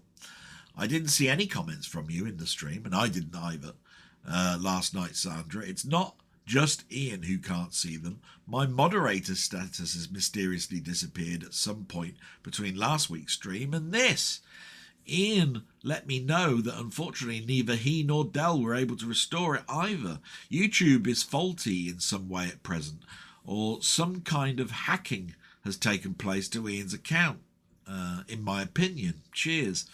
For which I had to put a response to that and say, yeah, as per Tony, I spent 50 minutes after the stream with Ian trying to work this out. And you are not in Ian's sin bin. We tried to add Tony back as a moderator, and the name listed in the chat did not find his username in a list. It's like YouTube have added numbers to the end of the user accounts, and this is hiding the actual account name. It's very weird. Ian and I will continue to look into this, but it seems YouTube has been changed. And it's true. That's how we think it is. When we type in Tony York 46, nothing comes up. When you type in Tony York, it does. What's this numbering business? We noticed this about another account, which was Cy Robson's account. He's got numbers at the end in his. No idea why it's doing this. But I'm hoping that people are shouting out about this. I haven't done a search on YouTube to find out exactly whether other people are complaining about it or whether it's something that's been mentioned to us and I'm missing the email on it. I don't know. I haven't done a live stream myself for a long time, since all of that nonsense with crowns and things next to people's names to show that these people comment more and all of this sort of stuff, which I found a right load of nonsense. So bear with us. The only thing I could think of is create a separate account. Call yourself Sandra C or something, and you'll be able to talk again. Because there's obviously something gone on with your account or something gone on. But I don't think there's a hack of a sort. The good news is that we have got moderators that we've expanded upon for Ian, so we're protected. So Ian's not going to be in any danger. That's an importance. So, bear with it. Try again. And I wish I could help more, but it's nothing to do with us, so we don't know why it is like it is. Salute, Sandra. Hope I helped you with the Adam Adamant. Sorry I couldn't help any further with the other. You won't find that happening here either. So continue to, I hope, to watch. I know just how frustrating this is. I remember in the early days of doing stuff on the film side of chats that I couldn't chat, and then I had to go out and come back in and all sorts of stuff, and it suddenly started working again. I don't know what the issue is. It just happens. Salute, Sandra. Thank you very much for your concern, and hopefully it will rectify itself. We move on to my friend Colin Jones, aka Ponder, who's got his own channel, and it's a fantastic channel at that. Does blogs, recordings of his trips to work on a bike and the hazards that people that ride bikes have every day. So many deaths on the roads in regard, with people that ride a bike, motor or otherwise. It's a dangerous thing out there. So he's put, and I'll read it from the top. I have a Mayflash F500 Elite 2, unaltered from the box, not had any issues. And I don't think that I was trying to explain that my Mayflash has an issue. I was just saying that I haven't spent enough time with it to know whether I have an issue or not. When I was trying to play on Mainmeister's channel, I was using this because it's my premium controller. Other than my X Arcade, which is the biggest thing I've got. It cost me nearly 300 quid. This thing's not that. But it's this. It's very clicky, which is great, but there's a lot of play. And what I found out is that in the box there is what they call a gate. Now, inside there, this gate, depending on which one you've got in your Mayflash, it's either an octo gate or a square gate. Now, the square one means that you can move the joystick in 4 positions. The octo is in 8. I'm not quite sure which one's in there. I've got to look inside the box. I've got it down there. But it's very, very easy to change. You undo the screws at the base, pull the base plate off, And then basically there's a gate and it clips. It's just got 2 screws and a clip.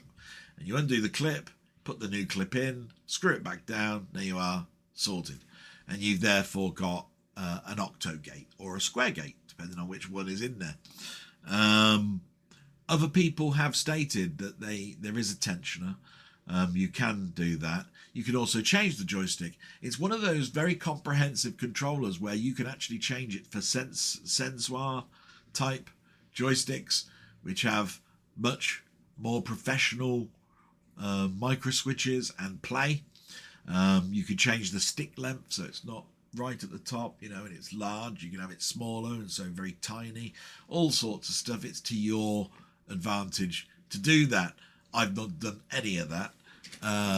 And anyway, when I was on Mainmeister's stream, I told him and I told everybody in there, you're just going to see some extremely bad gameplay. It will be because of me, not because of any tool. So that's what I was trying to get across, and I'm sorry if it didn't, but that's what I was intending. You continue, not watched the live waffle yet.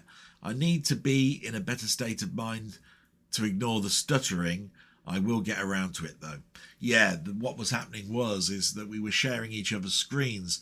I had nothing downloading, nothing uploading, but when you're sharing a screen through StreamYard and then you're switching between streaming and camera and back to streaming, and they're 2 different sources, I can imagine, depending on the action on the screen, it was probably causing a lot of problems, plus bit rates that you're using, all of that sort of stuff. I generally tend to use a lower bit rate. I'm not trying to go do 4K or anything like that.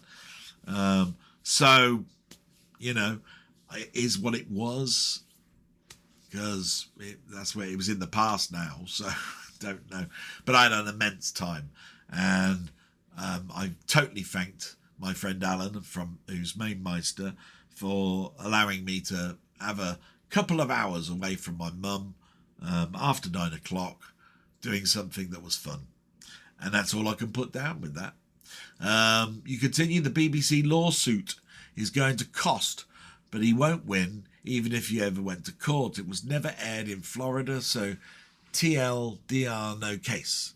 He certainly hasn't suffered from it. I don't think he even knew about it until it was made public. That's all over the news. They've all said the same thing. Anything that goes to court, it'll either be settled out of court for a much lower price, or it won't even get to court because there's no defamation of character and that sort of stuff. So, yeah, I knew all of that, but it's nice to read it out so people are aware that that's the news story of last week.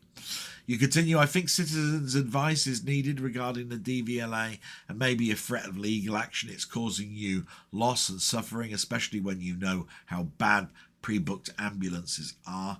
Yes, it's something that I've looked into. I do need to take time, though, away from work to do that. It's very difficult at the moment. But I think you're right. Sometime you're just going to have to put a full stop and go, right, I'm going to take a day's holiday and get this sorted. We'll see what happens. I said that I was going to call them in 3 days from the last call. It was Friday. So we'll see whether they say the same thing again. Continuing, how far is it from the hospital to your home? Despicable doesn't even begin to describe it. It's not the lack of service that's the worst, though. That's the state the government have left the NHS. It's the lack of information and updates, which is still within their power. Yeah, totally agree with that. Although they do make it perfectly clear that they don't offer certain types of services like return journeys and so forth. My answer to them with that is, how can you have a service that allows you to get there because you recognise a person is a mobile but not have a return system? That's always been my sticky point. It's the same with my sister. She recognises now, I think, now that it's happened twice to her, just some of the headaches I was getting in regards to getting my mum anywhere. It's a mutual respect now that we both recognise it, not from other people that have pointed out this is known and all of this sort of stuff, which I think is, true, but is not the point. the point is what I've just made. And that's what I'm talking about there. How far away is the hospital to your home? Like I say, doesn't really need to be brought into the conversation. What you have to understand is my sister is a lady, a girl, pushing your mother in a wheelchair that's not motorized and is not an industrial strength one where you've got the wheels right up to the arms where you can push it along. This thing's got small wheels and is there to manage you outside. And the state of the pavements is atrocious.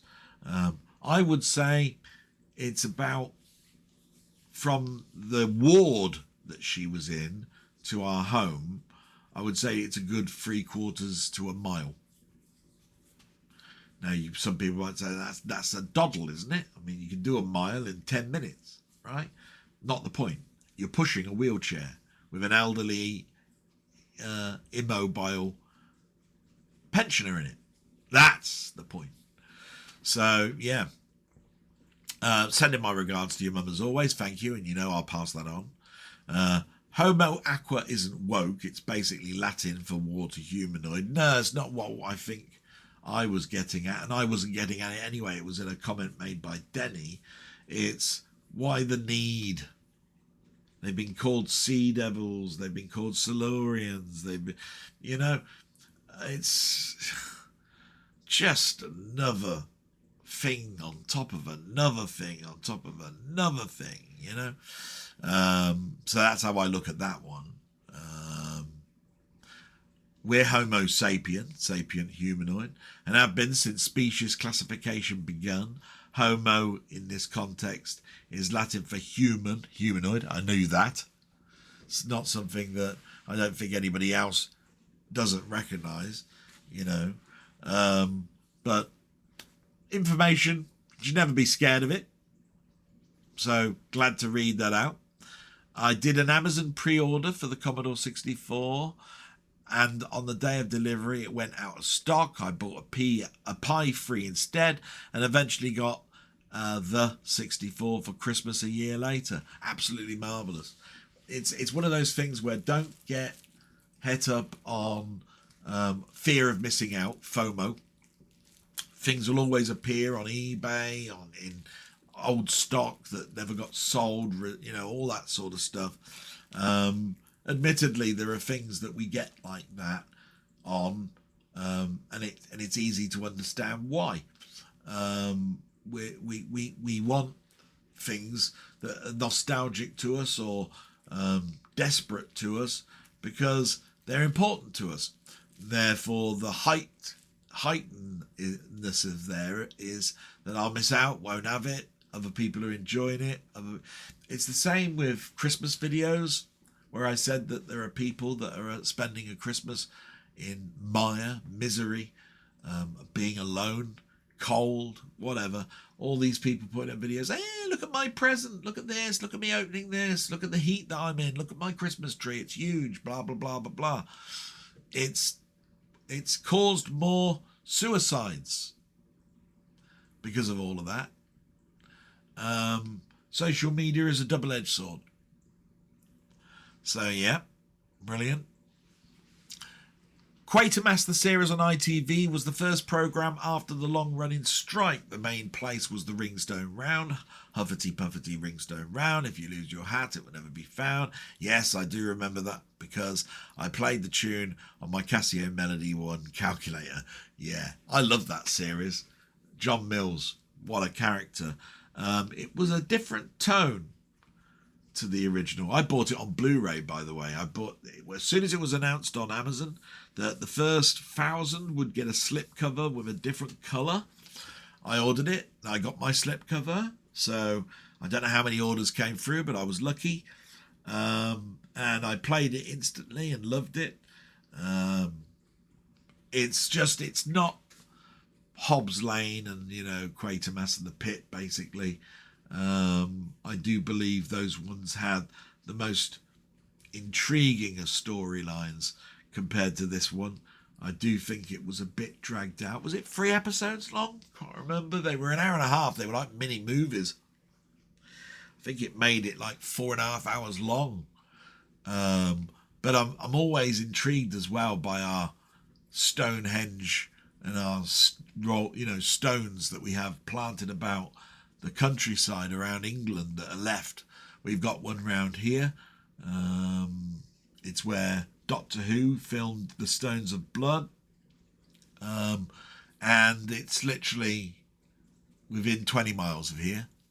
And I remember seeing that show being recorded. You continue. Fred Fish sadly passed away in 2007. Most of his collection is available, though as LHA files, not ADF images. And I've posted a link in your Discord. That's very nice of you. I think I knew that. But what I was bringing to people's attention is that we don't see too many channels on public domain. It was very big to me when I had my A1000, my Amiga 1000, because there was next to no software out. So you relied on people coding stuff and putting it on public domain discs. So I missed that aspect. You see what I mean? You could definitely do with a sort of like an exposure or a spotlight on it, I think, anyway. Regarding the C64 and Spectrum reviews, I seem to remember a review for Frankie Goes to Hollywood in Crash that started with an apology from the reviewer, who admitted he'd played the Commodore 64 version far more than the Spectrum version. Big laugh. Yeah, and I didn't see that, but that sounds funny. My question is, so we got a question. Is complete the phrase this week: we can put a man on the moon, but we can't ...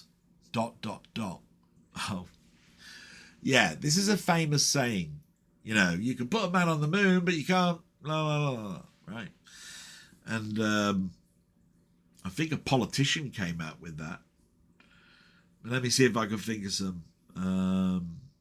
You can put a man on the moon, but we can't charge our phones for longer than a day's use. We can put a man on the moon, but we can't help old age pensioners in their last years of their life. You can put a man on the moon, but we can't open medical bottles very well. We can put a man on the moon,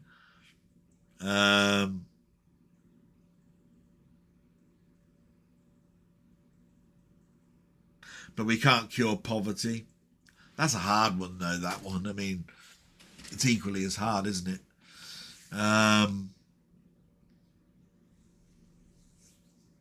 We can put a man on the moon, but we can't buy a printer and then buy the ink for it for less than the price of the printer. That's true.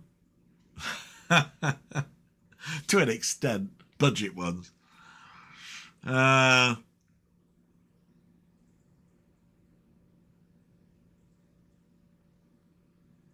Yeah, we can put a man on the moon, but we can't cure the common cold.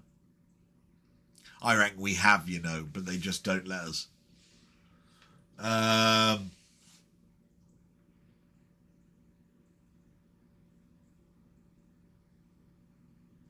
I could be here forever probably thinking of something. You know.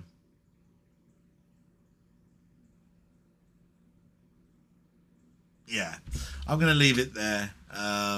It's all got to be little stuff, you know what I mean?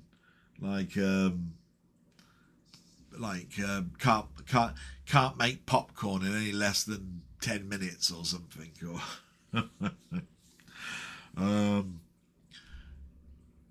buy one screw from an ironmonger's anymore. You know what I mean? So there we go. Salute, and he's got a fantastic channel, and it's always great to listen to what he's got to say. Absolutely fantastic guy, you know. Spoken to him on live, and I'd love to meet him. definitely got a brain up there, you know. Listens to everything. Salute, my friend, and we move on to Vblog, another person who's got a great channel. What a fantastic artist he is. He draws digitally. And the stuff he comes... He's such a talent. Makes me sick. Anyway, he's put, listened along while just finishing some side quests on Hogwarts Legacy.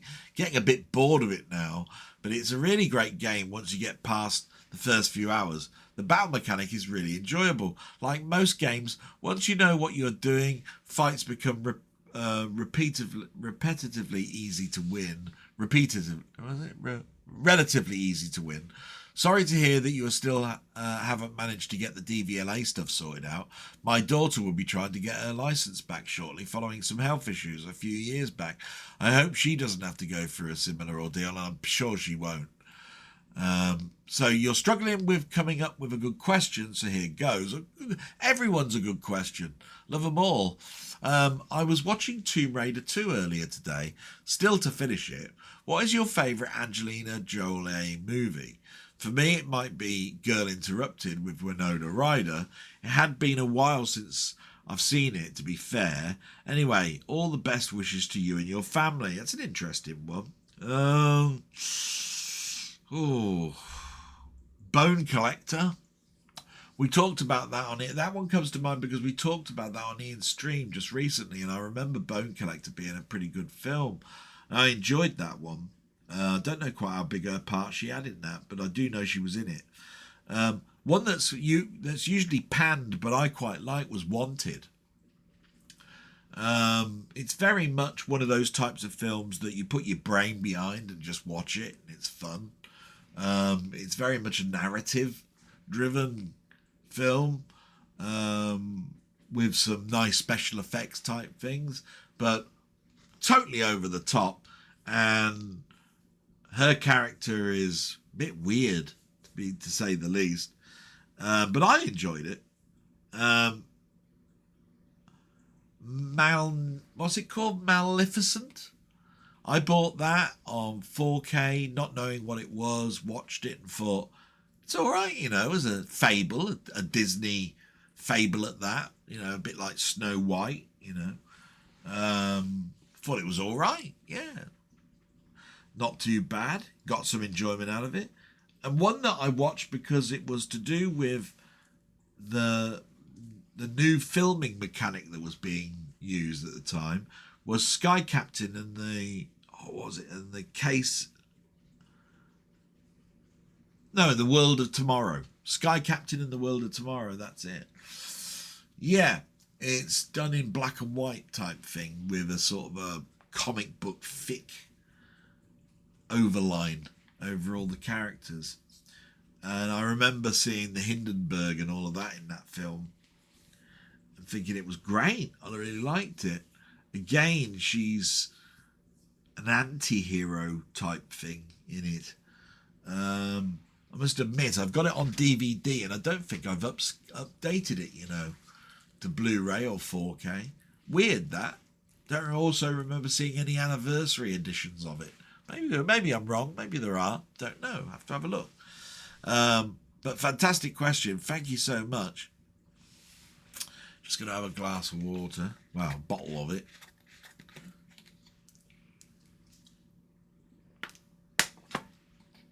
Oh, I was at the bottom of that one. I'll have to open a new one, look. Lovely this. Highland Spring. Really, really enjoy my water now. Try to keep myself hydrated.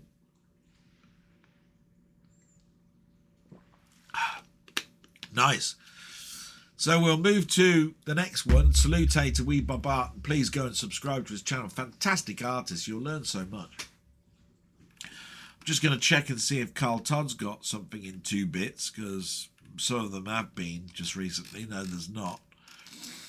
And I'll read it out. It says, "Hi Del, I hope this week went well for you, or at least as well as it could. You mentioned Fred Fish discs. I think they were all in one of the Pemigia images. They are also in well-known archive website. No disrespect to Alan Mainmeister, but I don't think he would like a lot of the Fred Fish discs, since a lot of them were utilities. Yeah, they were. But I must admit, on my A1000, there was some games on there. Saying that, I could imagine him going through the 17-bit public domain library, which were mainly demos, music discs, etc. By the way, not sure if you heard, but AGS3 is scheduled for release in December 24th, and Pygmia 5 is due around the same time. So there is a lot to look forward to. Yeah, absolutely brilliant. Fantastic. There is a lot of excitement, stuff. I'll talk about one that was in This Week in Retro, which I've already downloaded and I'm already playing on now. Such marvellous stuff going on. It's an exciting and brilliant time at the moment. The computer club that I went to was held in a pub in Farnworth, and it was held weekly. After about a year, it was shut down after the landlord received a letter from Fast. A few weeks later, the club just moved to a different pub. That was a few blocks down the road. That's the way things were back in the day. Yeah, Federation Against Software Theft. That's because of all the copying that went on at computer clubs. But yeah, I love computer clubs. I think that they're a must as well. If you haven't been to one, you need to go to one. I haven't been to one in years, which makes me think I ought to revisit. I had a great time when I was going to mine. I remember you showing off Yojimbo Sanjuro 4K a few weeks ago, and you mentioned watching more foreign shows. I think you would like the new show on Netflix called Last Samurai Standing. I'm halfway through it, total of 6 episodes, and I'm really enjoying it. Several of my Japanese friends were raving about it too. That's definitely one I need to write down. I'll get that sorted. Neon Inferno is due out on Steam this week, and it looks like a very good retro-inspired game. It may be worth a look. I'll definitely look into that. You know me and Steam and games. I saw Sandra made a comment as she was looking for a DVD. If you ever see For All Mankind Season 3 Blu-ray, the original Dazzler release, and not the fake Chinese copy, please let me know. It seemed I've been pulled from stores very quickly and I missed out. Absolutely. I'll have a little look after this blog. Now for Dell's favourite part, some questions. Yeah, I do like them. This week, there was an announcement that TV show Stargate was returning. Did you like Stargate film or any of the TV shows? I absolutely loved Stargate. Now, I loved the film. Thought the score was absolutely fantastic. Inspired. Bought the soundtrack. Bought it on Laserdisc. Bought it on widescreen video. Bought it on DVD. Bought it on Blu-ray. Don't think I've got a 4K of it. Bought the TV series as box sets as they came out, and it was 90 quid a box set. They're over there, still on my shelf, because I like to go back to them. And I watched them when they were being broadcast on TV on Sci-Fi Channel after the initial run was finished. Loved it. I especially loved the last 2 seasons of Stargate. Although Richard Dean Anderson wasn't in it anymore, I like the idea of these prophets over the Wraith. I think that's what they were called, wasn't it? The Wraith. Loved it. And all these nano type creatures as well, the ones that build themselves up together and make themselves an indestructible force. Absolutely fantastic. It's where technology works against you. And I even watched Atlantis, and really, if you turn your brain off and watch that, it works much better. And Universe, to an extent, although that got panned. 2 seasons of that. Less shows per season, but I enjoyed what I saw. I quite liked it. So yeah, love Stargate, matey. And I'll talk a little bit about the TV series in a bit. You've said continuing Recently, I've watched the new Stephen King film adaptations of The Long Walk and The Running Man. What is your favourite Stephen King film or TV adaptation? Your worst, and the one that is a hidden gem. Not often mentioned. That's a difficult one, the last one. But for me, the worst one is, and it's tightly fought because there's a lot of crap, but there's also a lot of good. Favourites are going to be between Creepshow and, I think, Creepshow. Oh.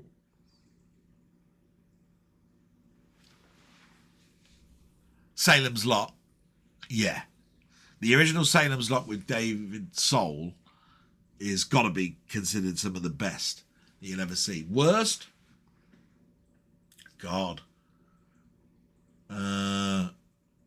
Dark Tower. Now, I've read... This is difficult because I haven't read the novels to know if they're bad adaptations, but I have read Dark Tower, and I like the book. And I saw the film. It was atrocious. I thought it was awful. Couldn't put my finger on it. Why? Maybe it was the narrative. Because in my head I'd got what the Dark Tower looked like. But yeah, wasn't great, matey. So you continue. All the best to you and your mum. P.S. If the issues with the DVLA are still going, maybe it's already time to discuss it with your MP. All in hand, matey. Thank you so much. Absolutely brilliant stuff. I really appreciate the questions and all that text to read out. Marvellous. So we move on to Muckman-Movies, who's got a channel himself. Absolutely fantastic guy. He's going currently through an alphanumerical challenge for film and TV. But he's put this time, "Hi Del Boy, hope things are well in regards to Christopher... hope things are well. In regards to Christopher Lloyd being bad guys, I would recommend you watch I Am Not a Serial Killer. It's really good, independent, low-key horror film, which is full of imagination, I think you're trying to put there. If you like The Big Gun Down, which I do, saw that, I would recommend the sequel, Run Man Run, which I actually preferred because we got more Thomas Milan's crafty knife-throwing Cuchillo. It's got to read more here. Take care, me old mucker. No, take care of yourself, buddy. And thanks for all of the advice there. I'll definitely take some of those on. There's definitely something there for me to watch. And won't be a moment. Just got to check on something with my mum. Okay, mum's okay, so let's continue. Salute. Thanks very much for the last message, which was from Muckman. Fantastic channel. Got to subscribe to him. Got a fantastic steelbook and a wealth of film knowledge, especially foreign films if you're into that. Next one's from Martroyd. He's put, looks like my comment got deleted last week, Del. To be honest, I wrote it and then checked back and that day and noticed it was gone, so I put it in again, but lack of a day, as my old mum used to say. It must have gone again. No worries. I just don't want you thinking I'm not watching. I never think that, matey. It's not a problem. Anyway, I hope you don't mind, but I went ahead and downloaded those games myself from Al's Discord channel. I just couldn't resist when I saw the 7800 console version of 1942. One thing led to another, and I ended up spending the whole afternoon tinkering with emulators and having an absolute blast. So thank you, my friend. You've made this old gamer very happy indeed. Sending lots of love to you and your mum. Oh no, that's my pleasure. And I put those games up there for everyone, matey. That came about actually because I sometimes think that when people are doing a live stream, you know, like Al, some newer stuff that's based on older stuff gets overlooked. there's a lot of new stuff that's coming out per month, and there's lots of channels that say these are the new homebrew games. And I've been downloading them and putting them on my Mister and having a blast with them. I think some of them are absolutely fantastic. There's some shit there, yeah. Well, I say shit, but not for my liking. But if I've helped you out, absolutely wonderful. That's the whole intent. But it's not for one person. They were in a public Discord for people to just go and get. It saves you having to look. That's all that I look at it as, and it's helping the community, which is I'm very big on. Salute, my friend. Thank you very much. Please keep in touch with everything. I never think anything bad, so don't worry about it. So salute, my friend, and on to the next one, which is Rocket Bunny. And oh my God, he's written War and Peace. Shit. Here we go. But just to tell you, Rocket Bunny and I, we have a bit of a past history where we started chatting because we were both friends of Al Mainmeister and looking at his channel, and Steve and Roberts. And we went on to having our own channel and had Valheim on it. Even Steve got introduced to that, but he didn't come back, which was a shame. And this was after Robert and I were on a server together for Minecraft. Again, because of the time difference, there was a problem. But Rocket Bunny and I are in the same country, so it was a bit easier. And this week, I managed to find a time on Friday after my mum had been got to bed, to play Planet Crafter. And it's the new DLC that came out on the 17th. It's called Toxicity. And we spent a bit of time, and we built our base, and we were learning the mechanics again, and we're getting into the mystery of the game. What's happened, what's in this building, what can we salvage from there, how can we get rid of the toxicity on this planet, how can we terraform it, what can we build, all sorts of that sort of stuff. And a few little teething problems with the voice, talking to each other, got rectified very, very quickly. And we can't wait to have our next game, but unfortunately it's down to work and my mum and all that sort of stuff. But that'll be arranged, and we'll be doing that again. I absolutely enjoyed my time. Fantastic. So let's see what he's put. Hi, Del. Hope this week is as positive as the last. I'm sure, like most of your viewers, I find myself thinking of what I could say as a friend to best support you in these tough times with your mum.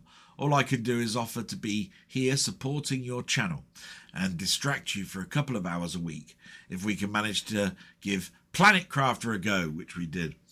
It was interesting listening to you talk about being out of practice playing retro games. Although I play a lot of newer games these days, I'm utterly rubbish when I go back to retro games. When I was setting up the VIC-20 emulator in RetroArch with the games that you suggested from the other week, I had a go at some of my favourite other games and was disappointed at how crap I am now. Yeah, absolutely. Bloody hell. It's like anything.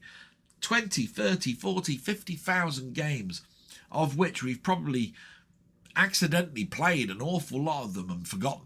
And then we go back to them and we remind ourselves, and go, oh, I remember this. And then you play and you go, shit, Christ, I know I got further than that. My first play when I've got it all them years back. Why am I so bad? All those questions come in your head and you realise it's not that you're bad now. Your reactions go. But again, you were hungry and you were playing it, and you had the controller you had was worn in and clicky. The clickiness had gone, and it sort of like helped. And now you're playing on top end stuff digitally, and it's absolutely mad. Anyway, thanks for answering my question. After your explanation of the toaster, that's the Amiga toaster, by the way, I then found a video with a demo and can see how it is a step up from the Genlog. Yes, it was. Back in the day, late 80s and early 90s, this would have helped me my creatively making fan Doctor Who videos with friends by enabling much more sophisticated wipes and transitions via the versus the crude titles, FX and plain fades we did on the A500. It definitely did. The A500 was a great machine, but it didn't have that oomph and that expandability really for a toaster. It really was an expensive device that I was so glad I got second hand and managed to do stuff with. It was through an Amiga group that happened. It was only in the later 90s and early 2000s we were able to use PC hard disk editing to finally realise our initial vision of what we were trying to do. And now we can just do it so easily with Adobe products as an example. Question from me this week, which follows on from last week, sort of. Do you have any copies regarding... do you have any copies or recordings of your earlier creative work using the Amiga? ? You've mentioned doing ray tracing in your toaster Genlock. I'm very interested to see those early creative efforts. I really need to get my act together and at least upload some of my old stuff onto YouTube channel for posterity, and also to allow friends that were involved at the time to see and copy it, although some stuff is one of my friends' channels already. I think. Now, I did everything on VHS or Betamax. I did have a couple of video recorders with monitors set up for certain channel switching so that I could easily transition between two images distinctly. And I used BNC connectors and all of that because that's what the toaster needed. And I recorded in NTSC and converted to Powel and all sorts of stuff with a converter box that I've still got. But the thing about this is that I did stuff on videotape, and even though I've got the video recorders, a lot of the tapes went to landfill, but a lot of the stuff as well was kept. And I think they're in the attic, and I think they're okay.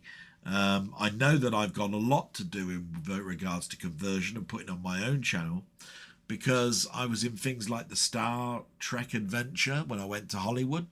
I was dressed up as well as Laurel and Hardy and did the Universal tour using green screen. They had a place where people could go in, dress up, and be green screened onto the rides, dressed up as Laurel and Hardy and all sorts of stuff. I was dressed up as Captain Kirk for the Star Trek adventure. My girlfriend was dressed up as Spock at the time. Her name was Polly. I've still got that. That is in a special box. That's why I know I've still got it. But the other stuff is done on tapes, which I've just written on. And I'd have to go through the lot to actually find it. And then hook it up and then digitally move it into digital format as an image. And then upload it, and it seems like something that I'd need a bit of time to do, but yeah, it's a good question, and I have the answer to it is somewhere. I don't think I've got the discs or the images anymore on the hard drives. When I sold the Amiga 2000 and the 4000, they had hard drives in both. Small hard drives, because you imagine the time, I think they were like 20 meg or something. I had a secondary hard drive that I backed the recordings onto, and when I sold it, I only sold it with the software on it. So yeah, I've still got the hard drives. Don't know if they'd work, you know. I know I've got them. They're in a box, and they're in the house, not in the attic, so that the elements can't get to them. So yeah, I have to look at that. P.S. Oh, and I have a great answer to Steve's excellent second question last week regarding black and white to colour TV series. You've put Danger Man. The last couple of episodes were filmed in colour, but they lack a certain film noir atmosphere that particularly the early episodes had. Also, you're a Twilight fan, aren't you, Del? I always thought the fans prefer the black and white series rather than the later colour ones. Yes? No? Absolutely. The early Rod Serling stuff, especially seasons 1, 2, 3 and 5, which were in the half-hour format, I go back to all the time. And the fourth one, the hour-long episodes, although they're not as good, they're not bad. When the colour ones come along, there's some good stuff in there. There's some redoing of the old ones. But overall, I've enjoyed my time with the colour ones that were in the 80s, the early 2000s. Not such a big fan of the ones from in the last 5 years. There was 2 seasons of that. Some people will say absolutely abortion effort. So bad I won't even buy it. And I go, yeah, can understand that as well. I'm not a big fan of them, but there is some joy to have. Definitely in them. It's just they're not in the same mould at all. Absolutely. Cheers and all the best to you and your mum. Thank you so much, Rocket Bunny. And we'll have to get going on Planet Crafter again. And like I say, it's a shame. I don't think Rocket Bunny's got a channel at the moment. He's obviously thinking about doing one. I look forward to that.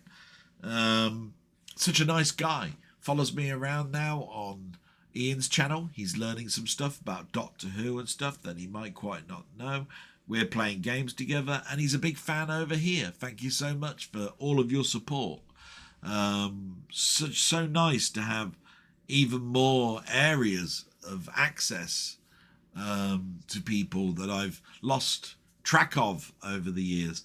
So it's wonderful. The next one, by the way, the tone of it sounds bad at first, but actually it's fun. All right, just to let you know. So this is from Seb's Place, who's got a wonderful channel, by the way. I've mentioned his channel every time that he does something, so it's not something that if I didn't like, I wouldn't mention, would I? Because I'd just go past it. But here we go. He's put, all right, Del, you muppet. That's a good start, isn't it? I am not a 64 basher. Those were the top worst 20 games in computer and video games in magazine in the 80s. How the bloody hell can I dictate how much Commodore 64 ones there are? And I was reading the reviews out, as I stated in the intro, so the questions weren't even mine. I think booty on the C64 is okay. Not as good as the Specky one, though, with a smiley face. My video before that was dedicated to C64 first and last games, where I heaped huge praise on some fantastic games. So, I retract your statement, or I will see you in £5 billion of your steelbook movie collection, which is probably worth more. So, retract your statement, or I will sue you. Looking aside, hope things improve, me old matey. What a crappy year, eh, Seb? It's all tongue-in-cheek. I put at the bottom there, laugh out loud, all in jest, of course, buddy. I hope Crash Event went well, which, by the way, he's done a Crash video for, just to show I was listening. That said, I'm glad some retraction was there. Booty is not that bad a game, but the Junior Commodore version, yeah. As you know, I put all your videos here when published. I must be doing something correctly. Excalibur, sir. Yeah. And he's put, haha, went very well, mate. We should go to the Zap one. And when you can and do these things, take care, mate. So Seb and I, we I was just going back and forth with this. We had an immense time. He mentioned, you see, that just don't buy booty on the Commodore machines, when actually he's already turned around and said the 64 one's okay. It's all tongue-in-cheek. You want to see him. He's there with his face going, deadpan, going, yeah, just don't buy booty. What a bag of shit. Like this. And I must admit, he's a big Spectrum fan. It was his nostalgia in the end. But in the early days when he was doing the reviews, he couldn't see what we saw in the games. And then when he started playing them, in particular one, Whizball, he actually saw why it's held as one of the best games on the Commodore 64. And he can see why sometimes people put it in the bad category, because it's just darn hard. But what you have to do is you've got to get past that brick wall. So me and him, no problems whatsoever. We loved it. And that's the last comment, by the way, because the last one there is from Frank, and I've already read that one out. So absolutely fantastic stuff there, and I had an immense time reading all that out. Seb, by the way, has got a fantastic channel, and I've said this before. His editing techniques now are just astronomical. They're through the roof. They're absolutely brilliant. And I really, really, really do recommend that you go over there, subscribe. He's actually doesn't live too far away. We need to meet up. He went to a Milton Keynes arcade museum, and it's only 30 miles for me. Unfortunately, I can't drive at the moment, but we need to do that in the spring. And I'll try and, we'll try. By then, I'm hoping that we've got my mum's situation sort of like into a norm where I can give my sister a day off and I can have a day off. It was always my aim to do that. And I want to do that for my sister. She needs to spend time with her husband, her family. It's very important to me that I care for my sister. So, yeah, I'm pretty sure she'd do that for me as well. So we'll move on, shall we? And we get to the stuff now and what I've watched this week. And as anybody knows, I do this in three sort of like sections: watched on YouTube, film and TV, and technical YouTube. So watched on YouTube is first, and as anybody knows, the first four channels I mention are ones I watch every week without fail, regardless of whether it's shit or not. And that is, in my opinion, that is, by the way, and that is This Week in Retro, Techmo, Gadget Show, and Chronologically Gaming. The last one coming from Denny about a year or so back, and I had to play catch up. But it was quite easy to catch up because, unfortunately for Chronologically Gaming, he used to do it daily, and now he does one a week, maybe two, if we're lucky. And that means that we're still at Christmas 1982. But we start off with This Week in Retro, and there are three subjects, as there always is. And that was EXO wins again, OS2 and Power PC, and Gran Turismo School Run. Again, some stuff there that I'm already aware of. The OS2 and Power PC, definitely. Not so much the Gran Turismo, but the EXO one, sort of semi-new, but didn't know it was out that day. So EXO, who does the EXO DOS build for PC games, who also does an adventure one, and also does a Windows 3X, has done a Windows 95-98 pack, so that you can play your Windows 95 and 98 games within one utility, which is through Launchbox. He's made it so that you don't need to know about DOS or how to set things up. And the problems that he had with the 9X series of the EXO DOS project has been sorted by doing individual little images for all of the games. So you load it loads up a special version of Windows, and then it just loads that game, rather than you having multiple games and you just click inside a folder. From that point of view, you eliminate all of the issues that were there, and you get to play all the lovely stuff from 95 to it's 94 to 96, to be quite honest. And it's like 600 odd games, and it's a 28 gig download, so it's quite large. But I downloaded it on Saturday, and it took about an hour or so, and it's absolutely brilliant. I've just got to move it now off of my machine so that I can play it through a external source, because I don't want to waste all the space that I've got on my machine. So that was brilliant. Techmo did a review of something called the Panasonic GNW30 personal surround sound, but he put at the end, it's not for me. It's a set of speakers that you put on your shoulders that blasts the sound into your ears and gives you a sort of semi-surround sound type of an effect.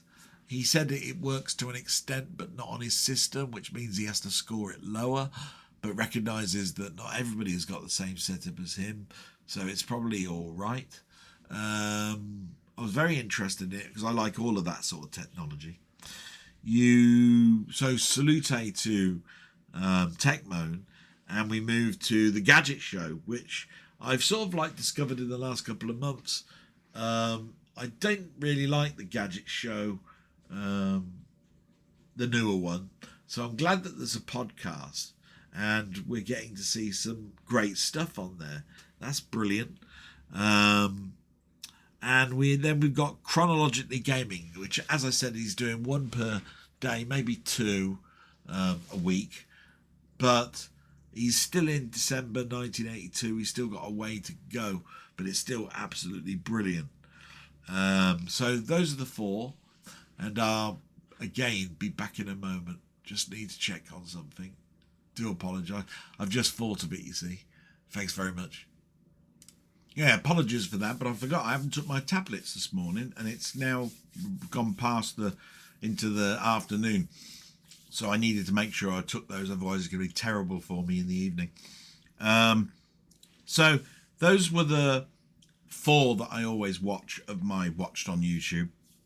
And what else have I watched? And there's quite a lot. So I'll try and go as quickly as I possibly can.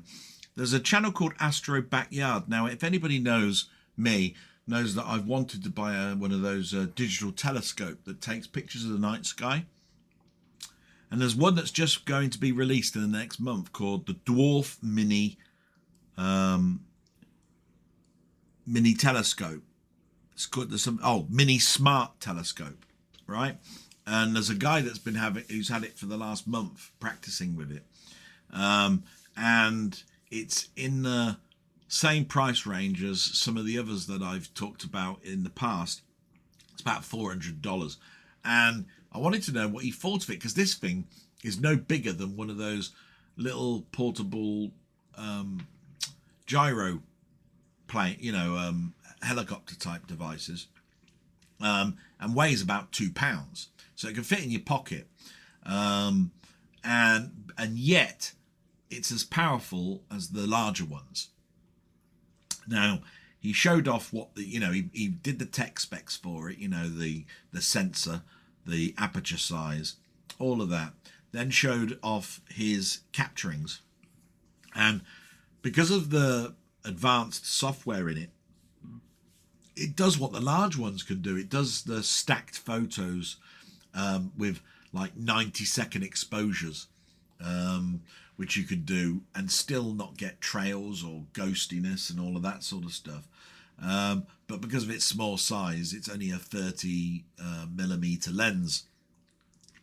And I wanted to know whether you could actually take pictures of the Andromeda galaxy and things like that. And you can. And this thing's immense. So the site was called Astro Backyard, because he tests many of these telescopes in the backyard. And I'm really impressed. If I had the money, I'd get one immediately. It's on pre-order. It's out in a month's time, ready for Christmas. But I'm not going to be able to do that. But it's nice to dream, isn't it? That's what I liked about that. Then I also watched the 8-Bit Guy, who I've watched periodically on and off, pretty much since I've had an account on YouTube. He's made a VIC-20 game called Quarks, and it's going to be available to download shortly. And anything that said VIC-20, I'm intrigued on. And it looks really good. And he talks about all of the things that he had to go through in his mind to make this work on a modern VIC-20. On an old VIC-20. So that was brilliant. Love that. Then there's big news. I've talked about my love of the game Guild Wars. So on the Guild Wars 2 website, there was a video that came out this week called Guild Wars is Back, Guild Wars Reforged. Now this is big news. There was one guy that went back to the servers and resurrected Guild Wars, even though it was never turned off, and tried to make some corrections to it in his own time. So ArenaNet allowed him to do that. Since then, people have been going back. It's in small numbers, but they've gone back and they're not taking themselves away from Guild Wars 2, but they wanted to relive the fantasy of what Guild Wars 1 was about. Now you've got 4 or 5 people that are going over there, and they've reimagined it. They've added some GPU features like astrostrobic filtering and that sort of stuff to make it more modernized look. And they've enhanced some of the stuff that's in there, the old mechanics that were a bit clunky, and made them more modern. And come December the 3rd, you will be, if you've got the original games, you will be able to download that, and it'll be free, the cost of nothing. But, and then, by the way, it's Steam Deck verified to work, so it works on a handheld. Now, if you haven't got them, they've put all Guild Wars Prophecies plus the expansions, apart from what I could tell is Wolf in the Fold is not included, at a low price of $19. Now that means it's going to equate probably to about 15 quid. But you're getting all of the Guild Wars expansions bar Wolf of the Fold, remastered, reforged, and re-energized for 15 quid. Brilliant news. Absolutely marvellous. Really looking forward to being able to go back and relive my time in that game. GQ, which I've been mentioning just recently, I've stumbled upon this. I've really enjoyed. They do breakdowns of people, of actors' iconic roles. And I saw the one for J.K. Simmons, who played J. Jonah Jameson in the Spider-Man films and played a great character in one of my favourite films called Whiplash. And it was great to listen to him talk about how he got into character to play those roles. That was brilliant. Love that. GQ, who knew? I'd be interested in a video from a magazine. Then you've got a channel called Emergency Awesome, who announced that Stargate is returning. So they showed off the trailer and then did a deliberation of what we know so far. And it was with the people that have created the show for Netflix, which is where its new home is. Fantastic news about Stargate, because it's not going to be a reboot. It's a continuation. And it's done by the original creative team. Apart from, I think, Robert G. Anderson is not there because of his illness. He's got an illness at the moment. He's not very well. But it's nice to know that the original cast are coming back. Sounds really good. I'm looking forward to that. And then there's a channel called My Mate Vince.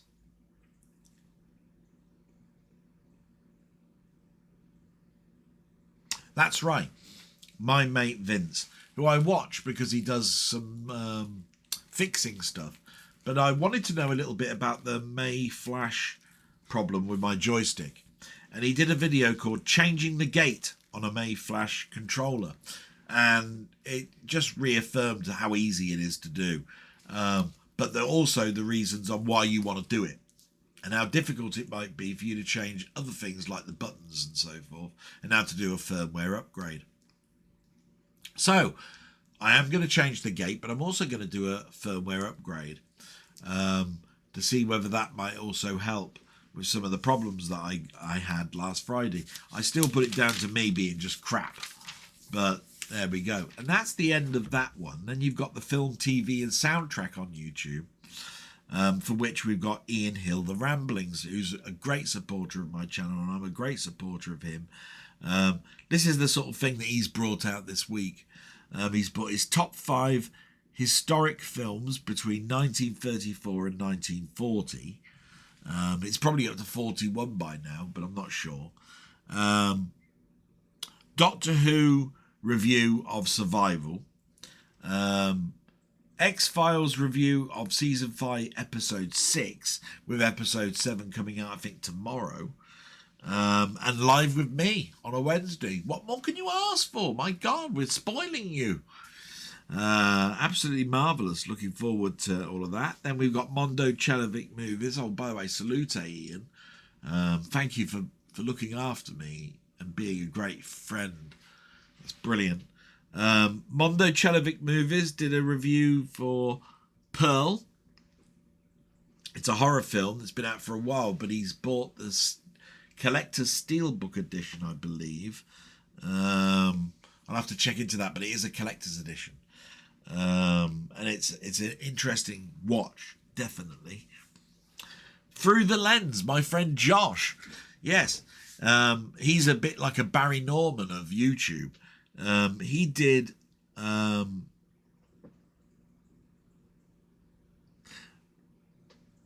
video called This Is Upsetting. Yeah, now this was a pretty of a hard watch to watch, because what he was talking about here is that he was going to people's videos and just they were making comments like this is the perfect film, and he'd give a different view on it.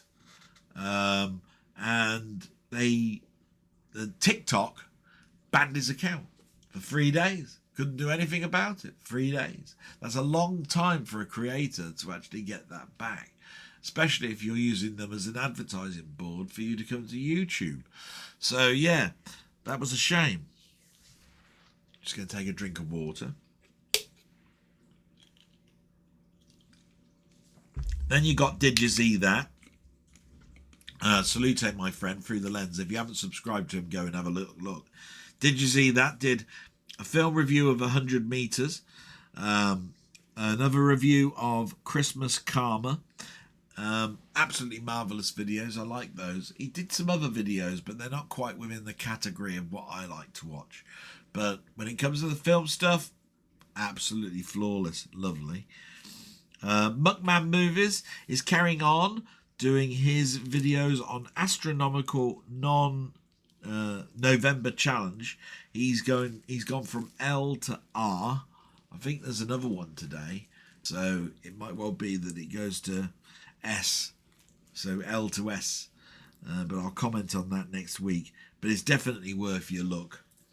And then you got Jim Jam Movies, who did a video of some more mail finds. Absolutely marvellous, because he's got a huge network collection. You know, it's a collection by a company called Network that used to show a lot of ITC shows and some films from BFI and stuff like that. But they went bust, and now he goes to charity shows to get his fix. Now, all I can say about that is that it's worked for him, so bear with him, and his collection is growing substantially, so that's absolutely brilliant. And then you've got Commode and Mayo's Take, and it's a film review channel. So the films that were there were Wicked for Good,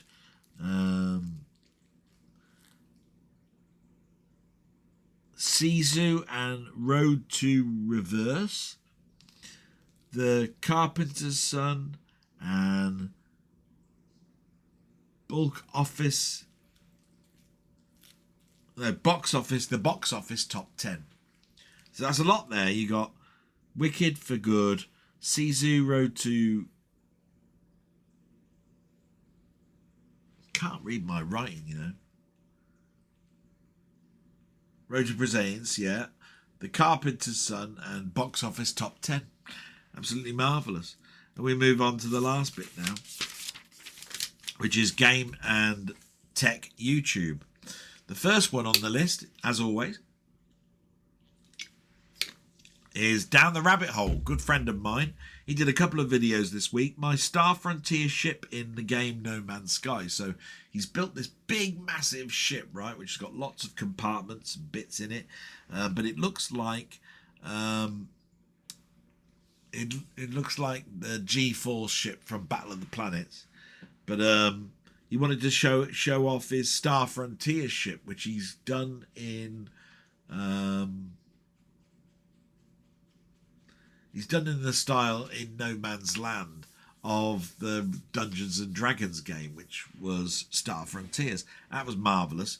And then he showed off a Game Boy game, a homebrew game, that's sort of like a Legend of Zelda type game, is what I want to say. But it's homebrew, ready for you to download now. Definitely go over there and subscribe. Absolutely marvellous. Then you got Robert's Retro Gaming. And look at the stuff that he's done on there. It takes up half the pad. So Canadian royalty. He did Dwarf Fortress Classic episode 14. Minecraft Play episode 169.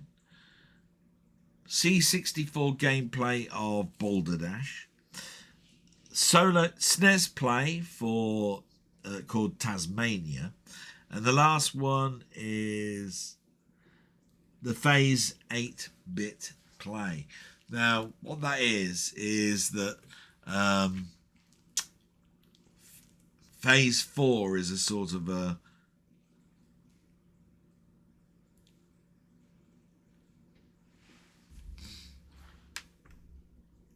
No, sorry, I'm reading behind. After SNES play, Tasmania, there's Atari 8-bit play where he played Olympic skier, Superman, Pharaoh's Cave and Henry's House. Do apologise there, Robert. Absolutely marvellous. The 8-bit play I really enjoyed, especially Pharaoh's Curse. Really didn't like that. And Henry's House. Although I've seen that on Mainmeister's channel a number of times, but it's always been the C64 version.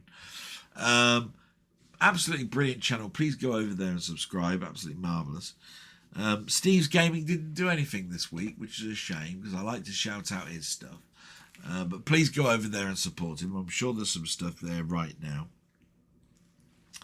And I'll be back in a moment. Yes. So, I'm sorry I got that bit about Roberts. I was distracted a little bit on that one. I hope I corrected it myself. And with Steve's Gaming, it's such a shame that there's nothing for me to report on there because I like to do my salute. But I hope he's okay. I haven't heard from him for a while. I've been so busy with Mum that I'm not keeping tabs on things quite as close. And I just hope he's okay. He gave me a game for me to record, a suggestion for our little collaboration. And I finally got it actually recorded now. I did the idents this week.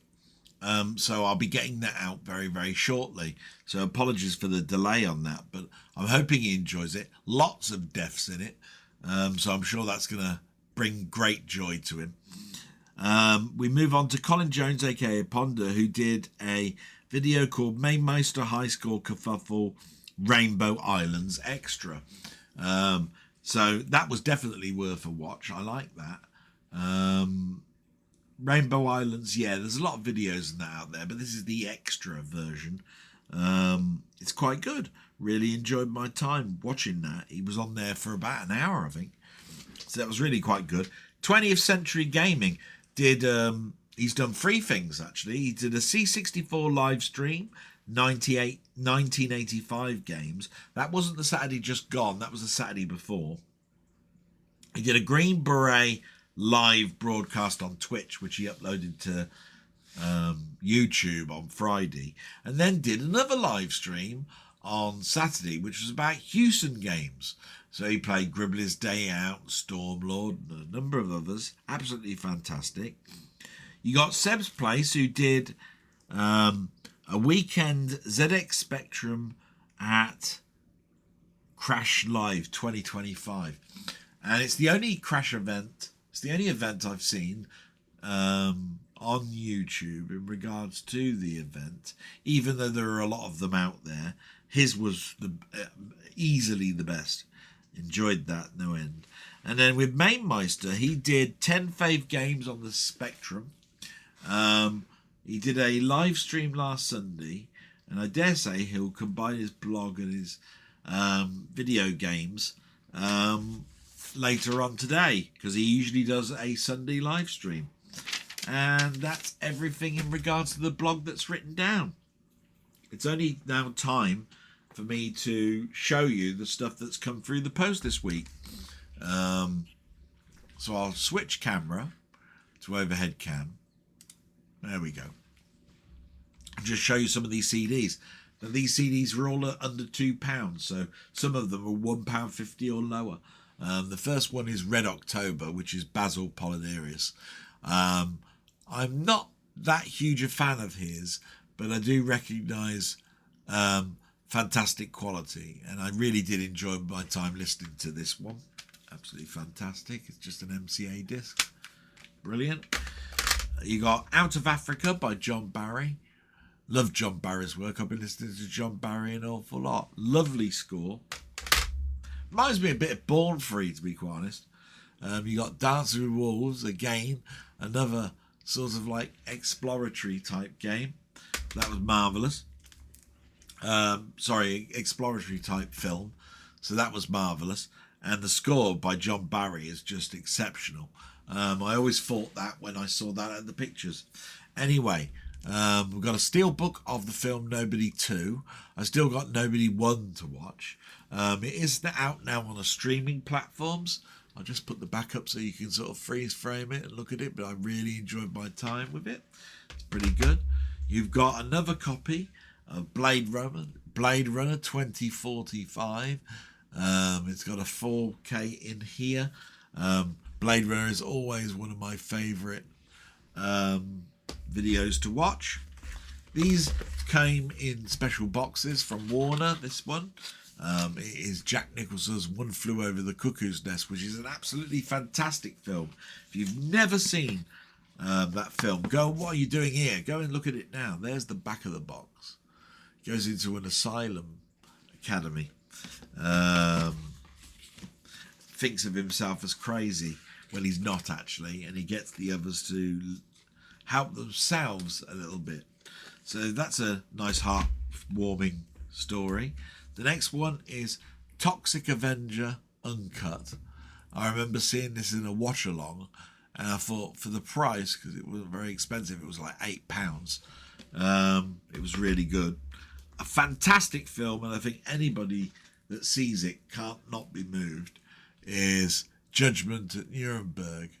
Okay, absolutely fantastic. There's the back of the box. There's a lot of extras on there. Okay, so there's that one. And the last one is a steelbook of Aeon Flux, which was very cheap, about £5, I think it was. Absolutely marvellous. Enjoyed that. And the last one is a big thank you to somebody that mentioned this to me. Somebody in my on here as a comment told me that War of the Worlds was coming out in deluxe packaging, but it might not be something that I want because of the fact that it's very expensive. It was £287 when I pre-ordered it. Now, I didn't think anything of it until I got a note through the door telling me that it was delayed shipping, and then the next day they had a problem with the payment.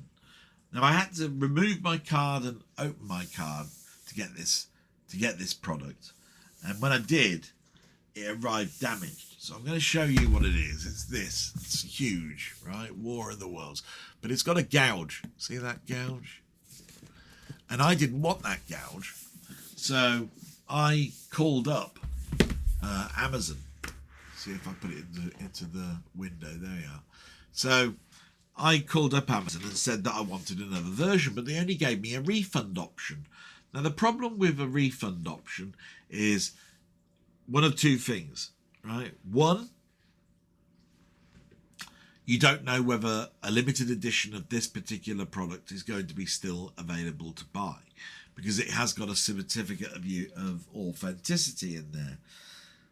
Secondly, you have to wait until Amazon receive the item before they'll issue the money.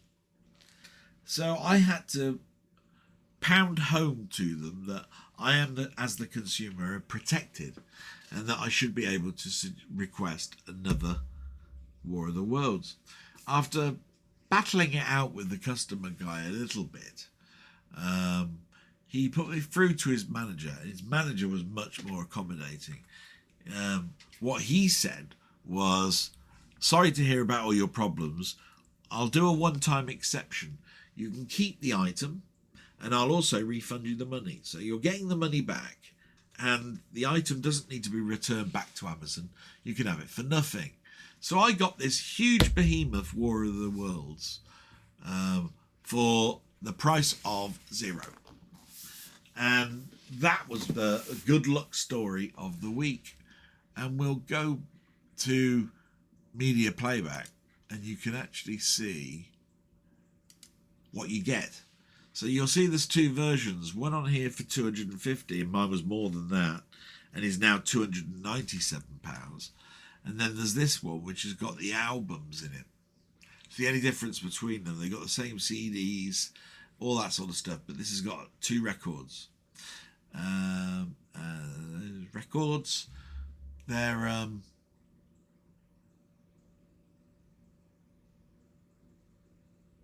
the system there. But there's 2 versions, look. One 375 quid, one 250 quid. I've got the 250 quid version. I didn't get the albums. And what do you get with it? So if I click on it, look, it'll take me down and it'll tell you everything that you get. Look, you get a 156-page hardback book, 24-page Jeff Wayne book, 12 Jerry Wayne book, that's right, it's his son. 12-page script book, detailed story map, 2 exclusive art prints, certificate of authenticity, the disc breakdown, and let's have a look, I'm trying to scroll down. All of the discs are present in that list. It goes down to 2 Blu-rays of the live broadcast of War of the Worlds. So I'll just get back to my camera. Very hard to see the cursor. There you go. And say thank you very much for watching and listening. Hope it wasn't too long, although it really was. Stopping and starting a little bit, but I had some things that I needed to get done. And I wish you all an absolutely fantastic Sunday, and I hope you'll be joining me next week. There'll be other videos to come out this week, so don't worry about that. And speak to you soon. Thanks very much. Bye-bye.